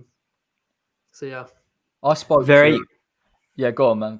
I was just going to say very quickly on that. I think, again, what you've started to see in football over the last 15, 20 years is instability and managers not staying at clubs for any more than 2 years. Majority of them, you will never, ever get a Sir Alex Ferguson ever again in world football. There just won't be a manager that stays there. And to be fair to David Moyes, he does have something about him tactically. He knows the game at the end of the day. He was the person that converted Marko Arnautovic to a striker who did incredibly well, and a lot has to be said for that. But at least have the people around you asking the questions that we're asking. At least have the people around you saying, why aren't you starting Bowen? Why aren't you starting Benrahma? Put Mickey up top in the 60th minute. Why are you, playing 5 at the back, or are we switching to 4 at the back, or what's going on here? And let him figure it out with people around him that do have a lot more attacking sense about them, because it seems like he's just all caught up in his own head. He seems incredibly firm in the choices that he's making, when it seems time after time that the choices are getting exposed when he does put on that attacking option. And it works brilliantly, both defensively, as we saw against Southampton today, where Kyle Walker-Peters was taken straight out of the game as soon as Jared Bowen came on, and Benrahma. And attacking as well, we created our best chance of the game in the 75th minute when, we had those 3 players on. So you need the people around you asking those questions, and that needs to be figured out. I spoke to an Everton fan, and it was when we had that Carabao Cup fixture months ago. And he said that obviously we call him Dithering Dave, and it's his choices of substitutes that used to baffle us as Everton fans. And we are seeing that. And this the frustrating thing, like we've said, is yes, the recruitment could be better, 100%. He needs another striker. He needs another. There's no question in it. But at the same time, when you have players at your resource, Benrahma, obviously, Mickey Antonio, Bowen, play them. We are defensively, we are quite decent, and we do play in low blocks for the majority of games. But you need that attacking talent in order to hurt teams. And it was frustrating to see when we set up for a draw. And that is the only thing that and then it almost seems like we get to that 75th minute and he thinks, hang on, we can nick a win here. Then let's make the change. He needs to be more proactive in taking control of some of these games and really taking the front foot, because it is frustrating to see at times. I think it's interesting as well. You go, Charles. You go. Sorry, I was just going to say that it's interesting as well how I think fans are starting to get very disappointed with our recent results. And, Dennis and I have said this in the past, that I think we are flattering ourselves in terms of the results that we're getting. We're doing well. I'm very happy with, where we are in the position, especially after that first game. But I think generally we've ridden our luck for quite a while now. And I think, in terms of tonight's performance, I'm actually quite happy with the performance, because Southampton were a decent team. We've got a clean sheet out of it, and that's pretty good. But I think that's the marker of where we're at right now. Those kind of points are going to be good for us. And I think potentially we're definitely a better team than on paper than being 10th in the league. But until tactically we get stuff sorted, and until as Dennis mentions, we get stuff like behind the scenes sorted with recruitment and everything like that, West Ham are going to be a kind of mid-table club. And, it's just, I just want to warn West Ham fans that, we had a great start, don't get me wrong, but I think we're starting to see now that the honeymoon period is over, and we're starting to see a more realistic kind of ambition for West Ham at mid-table. Yeah, because I was going to say that there's a comment, I don't know if it got highlighted in there, saying that it shows that from the high we've had from recent results, that's why 2 draws on the Bamps feels disappointing. But ultimately, we're still not losing an awful lot of games under David Moyes. That's the one. As what the frustration is that quite clearly, as Angus has rightly pointed out, there is a winning formula. It is being missed consistently, and we could be doing so much better even with the limited resources we have. Let's take my arguments of recruitment out of it. I'm not going to go on yet another rant about that. But with the players we've got, on another day, we quite easily could have won our last 2 games. Whereas we have won a lot of games we didn't deserve to win. So we rode a bit of luck. As Charles pointed out, it's one of my common tweets is that the results have flattered us. But it's a sign that we've done well, that we're disappointed by these draws, but equally it's still that we feel like we're being held back, be it management, be it whatever, because we could have won the last 2 games quite easily. Yeah, I think you can view it 2 ways in terms of there seems to be some sort of discrepancy with the level that we're at. You can view it from the fans' perspective where we've come off a great run of results. And so suddenly, results like a 0-0 against Southampton seem like the end of the world. Or you can view it as we've had this great run of fixtures where we've taken teams on, and suddenly it appears that the management are giving teams too much respect. Southampton, great side. Well, no, they're 9th. Sure, they're a great team, but they're 9th. So if we're not attacking and trying to steal a win against Southampton, who are we trying to steal a result against? And again, it's the same thing, the discrepancy when you see a 1-1 draw against Palace and you think, okay, we'll take that. And then they go and concede 10 in 2 games. It's the exact same with the Villa result when, it's such a topsy-turvy league at the moment. And, even the 3-0 loss against Chelsea, you go in and almost you'd expect to lose a game against Chelsea, and suddenly they go and get dominated by Arsenal, who have been looking incredibly bad for, 6 or 7 game weeks now. So it's just, you can view it one of either way. But at the end of the day, as Dennis has said, as I said, there is a winning formula there. And it seems very clear to the fans. It just doesn't seem very clear to the manager at times. And that's the thing that we've got to nail on. You don't get anything for, finishing 12th. And, I'd much rather, again, and it goes back almost to my mentality about draws, much rather play with a lot more attacking impetus and not see 0-0 draws against Southampton and 2-2 draws against Brighton. And, finish, I play 4 up top or whatever and play a good brand of football and finish 15th, or on the other hand, play a good brand of football and finish 7th. It goes one of either way. But if you set up like this, it's very clear where we're going to finish. It's very clear. We're definitely not going to get relegated, but don't expect us to see West Ham anywhere near Europe over the next 3 to 4 years. And I think it's the thing, I'll bring up Tottenham, for example, and Jose Mourinho's style. It gets to a point where if you're not winning trophies, you start to get sick of it. And if we're not showing any ambition, we will very clearly start to get sick of draws like this against teams that, we thought we could have absolutely smashed 5 or 6 weeks ago. That comes into it though, mate, because I remember the expectation for this season was so low. For me as a fan, coming into it, I was thinking, we're not going to progress. We haven't made the right signings. And then all of a sudden we start performing. And that feels when there's a sudden blip, we're saying, oh, okay, it's not great, but we might still be okay. But again, I think long term, if Moyes stays for 1 or 2 more seasons and we're in a much better position, the expectation rises, we're going to be saying, we're not hitting that ceiling that we can do as a team. And those man management decisions that he makes, particularly in team selection, it's going to hurt us. So, I mean, you'd hope he has got the players there. He just needs to use them. And he just needs to take the front foot, because there's no reason why we couldn't have beaten Southampton today if we'd started with that side. There's absolutely no reason. I know they're a good side, but we could have definitely taken a result. Yeah. Spot on. Right. On that note, let's wrap it up. 62 of you, like before you turn the lights off. Thank you so much for joining us, Dennis, Angus, Charles. Pleasure as always. That was a really good one, lads. I know we didn't get the win, but listen, at one point I thought they might score, so I didn't think we were going to get the win anyway. I'm going to be putting my post-match reaction out very, very shortly, to keep an eye out for that. And I'm going to be a little bit better in my timekeeping and get a predicted 11 out for this Everton game on New Year's Day, probably tomorrow. So keep your eyes peeled. Thanks so much for joining us. And until next time, take care.